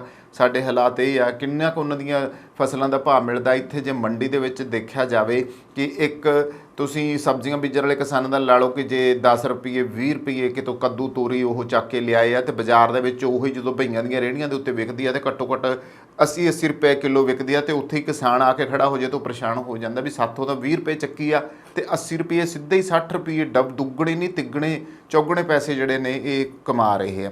ਇਸ ਕਰਕੇ ਕਿਸਾਨਾਂ ਦੇ ਮੁੱਦੇ ਉਹ ਚੱਕਦੇ ਰਹੇ ਆ। ਤੇ ਇੱਕ ਖਾਸ ਮੁੱਦਾ ਜਿਹੜਾ ਸੀ ਸਿੱਖ ਵਰਗ ਦੇ ਉੱਤੇ ਜਿਹੜੇ ਨਸਲੀ ਹਮਲੇ ਹੁੰਦੇ ਆ ਉਹਨਾਂ ਦੇ ਬਾਰੇ ਵੀ ਢੀਸੀ ਨੇ ਕਿਹਾ ਸੀਗਾ ਕਿ ਪਿਛਲੇ ਕੁਝ ਸਾਲਾਂ ਤੋਂ ਵਿਦੇਸ਼ਾਂ ਵਿੱਚ ਇਹ ਸਿਲਸਿਲਾ ਵਧਿਆ ਆ। ਉਹ ਇਹ ਮੁੱਦਾ ਉਹਨਾਂ ਨੇ ਵਾਰ-ਵਾਰ ਸੰਸਦ ਵਿੱਚ ਚੁੱਕਦੇ ਰਹੇ ਨੇ। ਖਾਸ ਤੌਰ 'ਤੇ ਅਮਰੀਕਾ ਵਿੱਚ ਸਿੱਖਾਂ ਨਾਲ ਬੁਰਾ ਸਲੂਕ ਹੋ ਰਿਹਾ ਸੀ, ਇੱਥੋਂ ਤੱਕ ਕਿ ਉਹਨਾਂ ਨੂੰ ਗੋਲੀ ਵੀ ਮਾਰ ਦਿੱਤੀ ਗਈ ਸੀਗੀ। ਉਹਨਾਂ ਕਿਹਾ ਸੀ ਕਿ ਸਿੱਖ ਭਾਈਚਾਰੇ ਨੇ ਜਿੱਥੇ ਭਾਰਤ ਦੀ ਆਜ਼ਾਦੀ ਲਈ ਸ਼ਹਾਦਤਾਂ ਦਿੱਤੀਆਂ ਨੇ ਉੱਥੇ ਹੀ ਯੂਰਪ ਨੂੰ ਹਿਟਲਰ ਤੋਂ ਬਚਾਉਣ ਲਈ ਵੀ ਸਿੱਖਾਂ ਨੇ ਬਲੀਦਾਨ ਦਿੱਤਾ। ਉਹਨੇ ਕਿਹਾ ਕਿ ਇਹਨਾਂ ਨਸਲੀ ਹਮਲਿਆਂ ਨੂੰ ਰੋਕਣ ਲਈ ਸਿੱਖ ਭਾਈਚਾਰੇ ਵੱਲੋਂ ਦਿੱਤੇ ਗਏ ਬਲੀਦਾਨਾਂ ਪ੍ਰਤੀ ਲੋਕਾਂ ਨੂੰ ਜਾਗਰੂਕ ਕਰਨਾ ਜ਼ਰੂਰੀ ਹੈ। ਭਾਰਤ 'ਚ ਸਕੂਲਾਂ ਵਿੱਚ ਦਸਤਾਰ ਜਾਂ ਹਿਜਾਬ ਦੇ ਉੱਤੇ ਜਿਹੜੀ ਰੋਕ ਆ ਉਹਨਾਂ 'ਤੇ ਵੀ ਉਹਨਾਂ ਨੇ ਇਤਰਾਜ਼ ਜਤਾਇਆ ਸੀਗਾ। ਹੁਣ ਤੁਸੀਂ ਦੇਖੋ ਵੀ ਹਿਜਾਬ ਵਾਲਾ ਮੁੱਦਾ ਕਾਫੀ ਫੈਲਿਆ ਸੀਗਾ ਤਾਂ ਇਸ ਕਰਕੇ ਉਹਨਾਂ ਨੇ ਆਖਿਆ ਸੀ ਵੀ ਇਹਨਾਂ ਸਾਰੀਆਂ ਚੀਜ਼ਾਂ ਤੋਂ ਉੱਪਰ ਉੱਠ ਕੇ ਦੇਸ਼ ਦੀ ਤਰੱਕੀ ਵੱਲ ਧਿਆਨ ਦੇਣਾ ਚਾਹੀਦਾ ਆ। ਪਰ ਹੁਣ ਗੱਲ ਇਹ ਹੁੰਦੀ ਹੈ ਵੀ ਇਹ ਸਾਰੇ ਜਿਹੜੇ ਮੈਂ ਮੁੱਦੇ ਤੁਹਾਨੂੰ ਦੱਸੇ ਆ ਇਹ ਤਨਮਨਜੀਤ ਢੇਸੀ ਉਠਾਉਂਦੇ ਰਹੇ ਆ, ਇਹਨਾਂ 'ਤੇ ਗੱਲ ਕਰਦੇ ਰਹੇ ਆ, ਮਨੁੱਖੀ ਅਧਿਕਾਰਾਂ ਦੀ ਗੱਲ ਕਰਦੇ ਰਹੇ ਆ। ਤਾਂ ਸਵਾਲ ਖੜਾ ਹੁੰਦਾ ਕਿ ਕਿਤੇ ਇਹ ਕਾਰਨ ਤਾਂ ਨਹੀਂ ਬਣ ਰਿਹਾ ਕਿ ਉਹਨਾਂ ਨੂੰ ਇਸ ਕਰਕੇ ਹੀ ਉੱਥੇ ਰੋਕਿਆ ਗਿਆ ਹੋਵੇ। ਤਾਂ ਇੰਟਰਨੈਸ਼ਨਲ ਏਅਰਪੋਰਟ ਜਿਹੜਾ ਆ ਅੰਮ੍ਰਿਤਸਰ ਦਾ ਆ ਉਸ ਦੇ ਉੱਤੇ ਤਨਮਨਜੀਤ ਢੇਸੀ ਨੂੰ ਇਮੀਗ੍ਰੇਸ਼ਨ ਵਿਭਾਗ ਨੇ ਰੋਕ ਲਿਆ ਸੀਗਾ ਤੇ ਇਸ ਤੋਂ ਬਾਅਦ ਕੁਝ ਦਸਤਾਵੇਜ਼ਾਂ ਦੀ ਗੱਲ ਕੀਤੀ ਸੀਗੀ। ਦਸਤਾਵੇਜ਼ ਜੋ ਸੀਗੇ ਉਹ ਆਉਣ ਤੋਂ ਬਾਅਦ ਉਹਨਾਂ ਨੂੰ ਫਿਰ ਉਹਨਾਂ ਨੇ ਰਾਹਤ ਦਿੱਤੀ ਤੇ ਪਰ ਇਸ ਖਬਰ ਤੋਂ ਬਾਅਦ ਇਸ ਘਟਨਾ ਤੋਂ ਬਾਅਦ ਉਹਨਾਂ ਦਾ ਜਿਹੜਾ ਬਿਆਨ ਹੈ ਉਹ ਸਾਹਮਣੇ ਆਇਆ ਆ ਤੇ ਉਹਨਾਂ ਦਾ ਕਹਿਣਾ ਆ ਕਿ ਉਹਨਾਂ ਨੂੰ ਕਿਸਾਨਾਂ ਤੇ ਸਿੱਖਾਂ ਨਾਲ ਖੜਨ ਦੀ ਇਹ ਕੀਮਤ ਅਦਾ ਕਰਨੀ ਪਈ ਹੈ। ਵੱਡੀ ਗੱਲ ਹੈ ਕਿ ਸਿੱਖੀ ਦੀ ਗੱਲ ਉਹ ਕਰਦੇ ਰਹਿੰਦੇ ਆ, ਕਿਸਾਨਾਂ ਦੀ ਗੱਲ ਉਹਨਾਂ ਨੇ ਕੀਤੀ ਆ, ਉੱਥੇ ਵੀ ਮੈਂ ਤੁਹਾਨੂੰ ਦੱਸ ਚੁੱਕਿਆ ਕਿ ਸੰਸਦ ਵਿੱਚ ਚੁੱਕੀ ਆ ਤੇ ਜਿਹੜੇ ਸਿੱਖਾਂ ਦੇ ਮਸਲੇ ਉਹਨਾਂ ਬਾਰੇ ਖਾਸ ਤੌਰ 'ਤੇ ਬੋਲਦੇ ਆ। ਔਰ ਜੇ ਇੱਕ ਸਿੱਖ ਨਾ ਬੋਲੂਗਾ ਜੋ ਵੀ ਐਡੇ ਵੱਡੇ ਅਹੁਦੇ ਉੱਤੇ ਬੈਠੂਗਾ ਤਾਂ ਫਿਰ ਕੋਈ ਹੋਰ ਬਗਾਨੇ ਨੇ ਤਾਂ ਬੋਲਣਾ ਹੀ ਕੀ ਹੋਇਆ। ਤਾਂ ਉਹਨਾਂ ਨੇ ਇਸ ਦੇ ਉੱਤੇ ਇਹ ਗੱਲ ਕੀਤੀ ਆ ਕਿ ਇਹ ਵਾਕਿਆ ਹੀ ਇੱਦਾਂ ਲੱਗਦਾ ਪਿਆ ਆ ਕਿ ਸਿੱਖਾਂ ਦੇ ਬਾਰੇ ਦੇ ਵਿੱਚ ਜਾਂ ਕਿਸਾਨਾਂ ਦੇ ਬਾਰੇ ਵਿੱਚ ਜਦੋਂ ਉਹ ਗੱਲ ਕਰਦੇ ਆ ਉਸ ਦੀ ਕੀਮਤ ਸ਼ਾਇਦ ਇਸ ਤਰੀਕੇ ਨਾਲ ਉਹਨਾਂ ਨੂੰ ਅਦਾ ਕਰਨੀ ਪਈ ਹੈ। ਉਹਨਾਂ ਨੇ ਫੇਸਬੁੱਕ ਤੇ ਲਿਖਿਆ ਹੈ ਕਿ ਪਿਛਲੇ ਸਾਲ ਭਾਰਤ ਆਉਣ ਤੇ ਮੈਨੂੰ ਕਿਸਾਨ ਅੰਦੋਲਨ ਦੌਰਾਨ ਮਨੁੱਖੀ ਅਧਿਕਾਰਾਂ ਲਈ ਜ਼ੋਰਦਾਰ ਢੰਗ ਨਾਲ ਬੋਲਣ ਦੀ ਮਾਨਤਾ ਵਜੋਂ ਬਹੁਤ ਸਾਰੀਆਂ ਭਾਰਤੀ ਕਿਸਾਨ ਯੂਨੀਅਨਾਂ ਅਤੇ ਸਿਵਲ ਸੁਸਾਇਟੀਆਂ ਤੋਂ ਬਹੁਤ ਪਿਆਰ ਅਤੇ ਸਤਿਕਾਰ ਮਿਲਿਆ ਸੀਗਾ। ਪਰ ਅੱਜ ਅੰਮ੍ਰਿਤਸਰ ਹਵਾਈ ਅੱਡੇ ਤੇ 2 ਘੰਟਿਆਂ ਤੋਂ ਵੱਧ ਸਮੇਂ ਲਈ ਰੋਕ ਕੇ ਬੇਇੱਜ਼ਤ ਕੀਤਾ ਗਿਆ ਕਿਉਂਕਿ ਕੁਝ ਨਫ਼ਰਤ ਕਰਨ ਵਾਲਿਆਂ ਨੇ ਮੇਰਾ ਵੈਧ OCI ਵੀਜ਼ਾ ਮੁਅੱਤਲ ਕਰਨ ਦੀ ਸ਼ਿਕਾਇਤ ਕੀਤੀ ਸੀ। ਅਫਵਾਹਾਂ ਦੇ ਬਾਵਜੂਦ ਪਰਿਵਾਰ, ਦੋਸਤਾਂ ਅਤੇ ਸਮਰਥਕਾਂ ਦੀ ਦਖਲ ਅੰਦਾਜ਼ੀ ਕਾਰਨ ਉੱਥੋਂ ਦੇ ਅਧਿਕਾਰੀਆਂ ਨਾਲ ਇਹ ਮੁੱਦਾ ਪੂਰੀ ਤਰੀਕੇ ਹੱਲ ਹੋ ਗਿਆ। ਇੱਥੋਂ ਤੱਕ ਕਿ ਇੱਕ ਸੰਸਦ ਮੈਂਬਰ ਲਈ ਜੋ ਪੰਜਾਬ, ਭਾਰਤ ਅਤੇ ਵਿਆਪਕ ਉਪ ਮਹਾਦੀਪ ਦੀ ਬਿਹਤਰੀ ਲਈ ਨਿਰੰਤਰ ਕਾਮਨਾ ਅਤੇ ਕੰਮ ਕਰ ਰਿਹਾ ਆ। ਔਰ ਮੇਰਾ ਅੰਦਾਜ਼ਾ ਆ ਕਿ ਇਹ ਕਿਸਾਨਾਂ, ਹਾਸ਼ੀਏ ਪਏ ਲੋਕਾਂ, ਸਿੱਖਾਂ ਜਿਹੀਆਂ ਘੱਟ ਗਿਣਤੀਆਂ ਨਾਲ ਇਕਜੁੱਟ ਹੋ ਕੇ ਖੜੇ ਹੋਣ ਦੀ ਕੀਮਤ ਚੁਕਾਉਣੀ ਪਈ ਹੈ। ਔਰ ਸੋਚੋ ਜਿਹੜਾ ਬੰਦਾ ਸਾਡੀ ਹੀ ਜ਼ਮੀਨ ਦਾ, ਸਾਡੇ ਹੀ ਮਿੱਟੀ ਦਾ, ਸਾਡੇ ਹੀ ਇੱਥੋਂ ਦੇ ਖੂਨ ਦਾ ਆ, ਜਿਹੜਾ ਸਾਡਾ ਆਪਣਾ ਹੀ ਭਾਈਚਾਰੇ ਦਾ ਆ, ਵੱਡਾ ਨੁਮਾਇੰਦਾ ਆ, ਵੱਡੀ ਨੁਮਾਇੰਦਗੀ ਕਰ ਰਿਹਾ ਵਿਦੇਸ਼ ਦੇ ਵਿੱਚ, ਕਿਉਂ ਅਜਿਹੇ ਲੋਕ ਜਦੋਂ ਲੋਕਾਈ ਲਈ ਕੰਮ ਕਰਦੇ ਨੇ, ਜਦੋਂ ਮਨੁੱਖੀ ਅਧਿਕਾਰਾਂ ਲਈ ਕੰਮ ਕਰਦੇ ਨੇ, ਤੇ ਫਿਰ ਸੱਚ ਦੀ ਜਿਹੜੀ ਆਵਾਜ਼ ਹੈ ਉਸ ਨੂੰ ਰੋਕਣ ਦੀ ਕੋਸ਼ਿਸ਼ ਕੀਤੀ ਜਾਂਦੀ ਆ, ਜਾਂ ਫਿਰ ਉਹਨਾਂ ਨੂੰ ਕਿਸੇ ਤਰੀਕੇ ਜਲੀਲ ਕੀਤਾ ਜਾਂਦਾ। ਐਡੀ ਵੱਡੀ ਹਸਤੀ ਨੂੰ ਇਹ ਜਲੀਲ ਕਰਨ ਵਾਲੀ ਗੱਲ ਹੀ ਹੈ ਕਿ ਜਿਸ ਤਰੀਕੇ ਨਾਲ ਤਰਨਮਨਜੀਤ ਢੇਸੀ ਨੂੰ ਰੋਕਿਆ ਗਿਆ ਆ। ਕਿਉਂਕਿ ਅੱਗੇ ਪਹਿਲਾਂ ਵੀ ਹੋਇਆ ਸੀਗਾ ਕਿ ਭਾਰਤ ਸਰਕਾਰ ਨੇ ਇੱਕ ਬਹੁਤ ਵੱਡੇ ਜਿਹੜੇ ਧਨਾੜ ਖੇਤੀਬਾੜੀ ਕਰਨ ਵਾਲੇ ਕਿਸਾਨ ਸੀ ਅਮਰੀਕਾ ਦੇ, ਉਹਨਾਂ ਨੂੰ ਕਿਸਾਨਾਂ ਦੇ ਨਾਲ ਖੜਨ ਦੀ ਸਜ਼ਾ ਇਹ ਦਿੱਤੀ ਗਈ ਸੀ ਕਿ ਉਹਨਾਂ ਨੂੰ ਏਅਰਪੋਰਟ ਤੋਂ ਜਿਹੜਾ ਸੀ ਵਾਪਸ ਮੋੜ ਦਿੱਤਾ ਗਿਆ ਸੀ। ਫਿਰ ਇੱਕ ਵੇਲਾ ਇੱਦਾਂ ਦਾ ਆਇਆ ਕਿ ਜਦੋਂ ਉਹਨਾਂ ਨੂੰ ਹੀ ਫਿਰ ਸਨਮਾਨਿਤ ਕੀਤਾ ਗਿਆ। ਉਹ ਅਕਾਲੀ ਦਲ ਦੇ ਕਾਫੀ ਨੇੜੇ ਸੀ। ਇਹ ਕੋਈ ਇੱਕ ਮੁੱਦਾ ਨਹੀਂ, ਅੱਗੇ ਵੀ ਬਹੁਤ ਸਾਰੇ ਸਿੱਖਾਂ ਦੇ ਨਾਲ ਇਸ ਤਰੀਕੇ ਨਾਲ ਹੋਇਆ। ਅੱਗੇ ਵੀ ਬਹੁਤ ਸਾਰੇ ਲੋਕਾਂ ਨਾਲ ਜਿਹੜੇ ਕਿਸਾਨ ਦੇ ਨਾਲ ਖੜੋਣ ਵਾਲੇ ਸੀਗੇ, ਕਿਸਾਨੀ ਨਾਲ ਖੜੋਣ ਵਾਲੇ ਸੀਗੇ, ਜਿਹੜੇ ਲੋਕ ਸਿੱਖਾਂ ਦੀਆਂ ਗੱਲਾਂ ਕਰਦੇ ਨੇ, ਸਿੱਖ ਮੁੱਦਿਆਂ ਦੀਆਂ ਗੱਲਾਂ ਕਰਦੇ ਨੇ, ਮਨੁੱਖੀ ਅਧਿਕਾਰਾਂ ਦੀਆਂ ਗੱਲਾਂ ਕਰਦੇ ਨੇ, ਤਾਂ ਉਹਨਾਂ ਦੀ ਜਿਹੜੀ ਗੱਲ ਹੈ ਉਹ ਕੀਤੀ ਜਾ ਰਹੀ ਆ। ਉਹਨਾਂ ਦੀ ਇਸ ਤਰੀਕੇ ਨਾਲ ਉਹਨਾਂ ਨੂੰ ਜਲੀਲ ਕਰਨ ਦੀਆਂ ਕੋਸ਼ਿਸ਼ਾਂ ਕੀਤੀਆਂ ਗਈਆਂ ਨੇ। ਸੋ ਫਿਲਹਾਲ ਇੱਕ ਇਹ ਮੰਦਭਾਗਾ ਕਾਰਾ ਹੈ। ਜੇ ਸੱਚਮੁੱਚ ਹੀ ਉਹਨਾਂ ਨੂੰ ਇਹਨਾਂ ਕਾਰਨਾਂ ਕਰਕੇ ਰੋਕਿਆ ਗਿਆ ਆ ਤਾਂ ਇਹ ਗੱਲ ਸਵਾਲ ਜਿਹੜਾ ਆ ਖੜਾ ਕਰਦੀ ਹੈ ਕਿ ਆਖਰ ਅਜਿਹਾ ਹੋਣਾ ਕਿ ਹਜੇ ਤੱਕ ਵੀ ਘੱਟ ਗਿਣਤੀਆਂ ਦੇ ਨਾਲ ਇਸ ਤਰ੍ਹਾਂ ਦਾ ਵਿਹਾਰ ਇਸ ਮੁਲਕ 'ਚ ਹੁੰਦਾ ਰਹੂਗਾ ਕਿ ਲੋਕਤੰਤਰ ਕਹਾਉਂਦੇ ਮੁਲਕ ਦੇ ਵਿੱਚ ਇਹ ਧੱਕੇਸ਼ਾਹੀ ਇਸੇ ਤਰ੍ਹਾਂ ਬਦਸਤੂਰ ਜਾਰੀ ਰਹੂਗੀ, ਜਾਂ ਫਿਰ ਕਦੇ ਉਹਨਾਂ ਨੂੰ ਵੀ ਮਾਣ ਨਾਲ ਆਪਣੀ ਜ਼ਿੰਦਗੀ ਆਪਦੀ ਖੁੱਲ੍ਹ ਕੇ ਗੱਲ ਕਹਿਣ ਦੀ ਆਜ਼ਾਦੀ ਮਿਲੇਗੀ। ਹੁਣ ਆਉਂਦੇ ਜੀ ਅਗਲੀ ਖਬਰ ਵੱਲ। ਨੇਪਾਲ ਰਾਹੀਂ ਪਾਕਿਸਤਾਨ ਤੋਂ ਆਉਂਦੀ ਹੈ ਨਕਲੀ ਜਗਾਨਾ। ਇਹ ਜਗਾਨਾ ਸੁਣ ਕੇ ਤੁਹਾਨੂੰ ਬੜਾ ਅਜੀਬ ਲੱਗੂ ਵੀ ਜਗਾਨਾ ਹੈ ਕੀ ਆ। ਇਹ ਇੱਕ ਅਜਿਹੀ ਖਤਰਨਾਕ ਪਿਸਤੌਲ ਹੈ, ਅਜਿਹੀ ਪਿਸਟਲ ਹੈ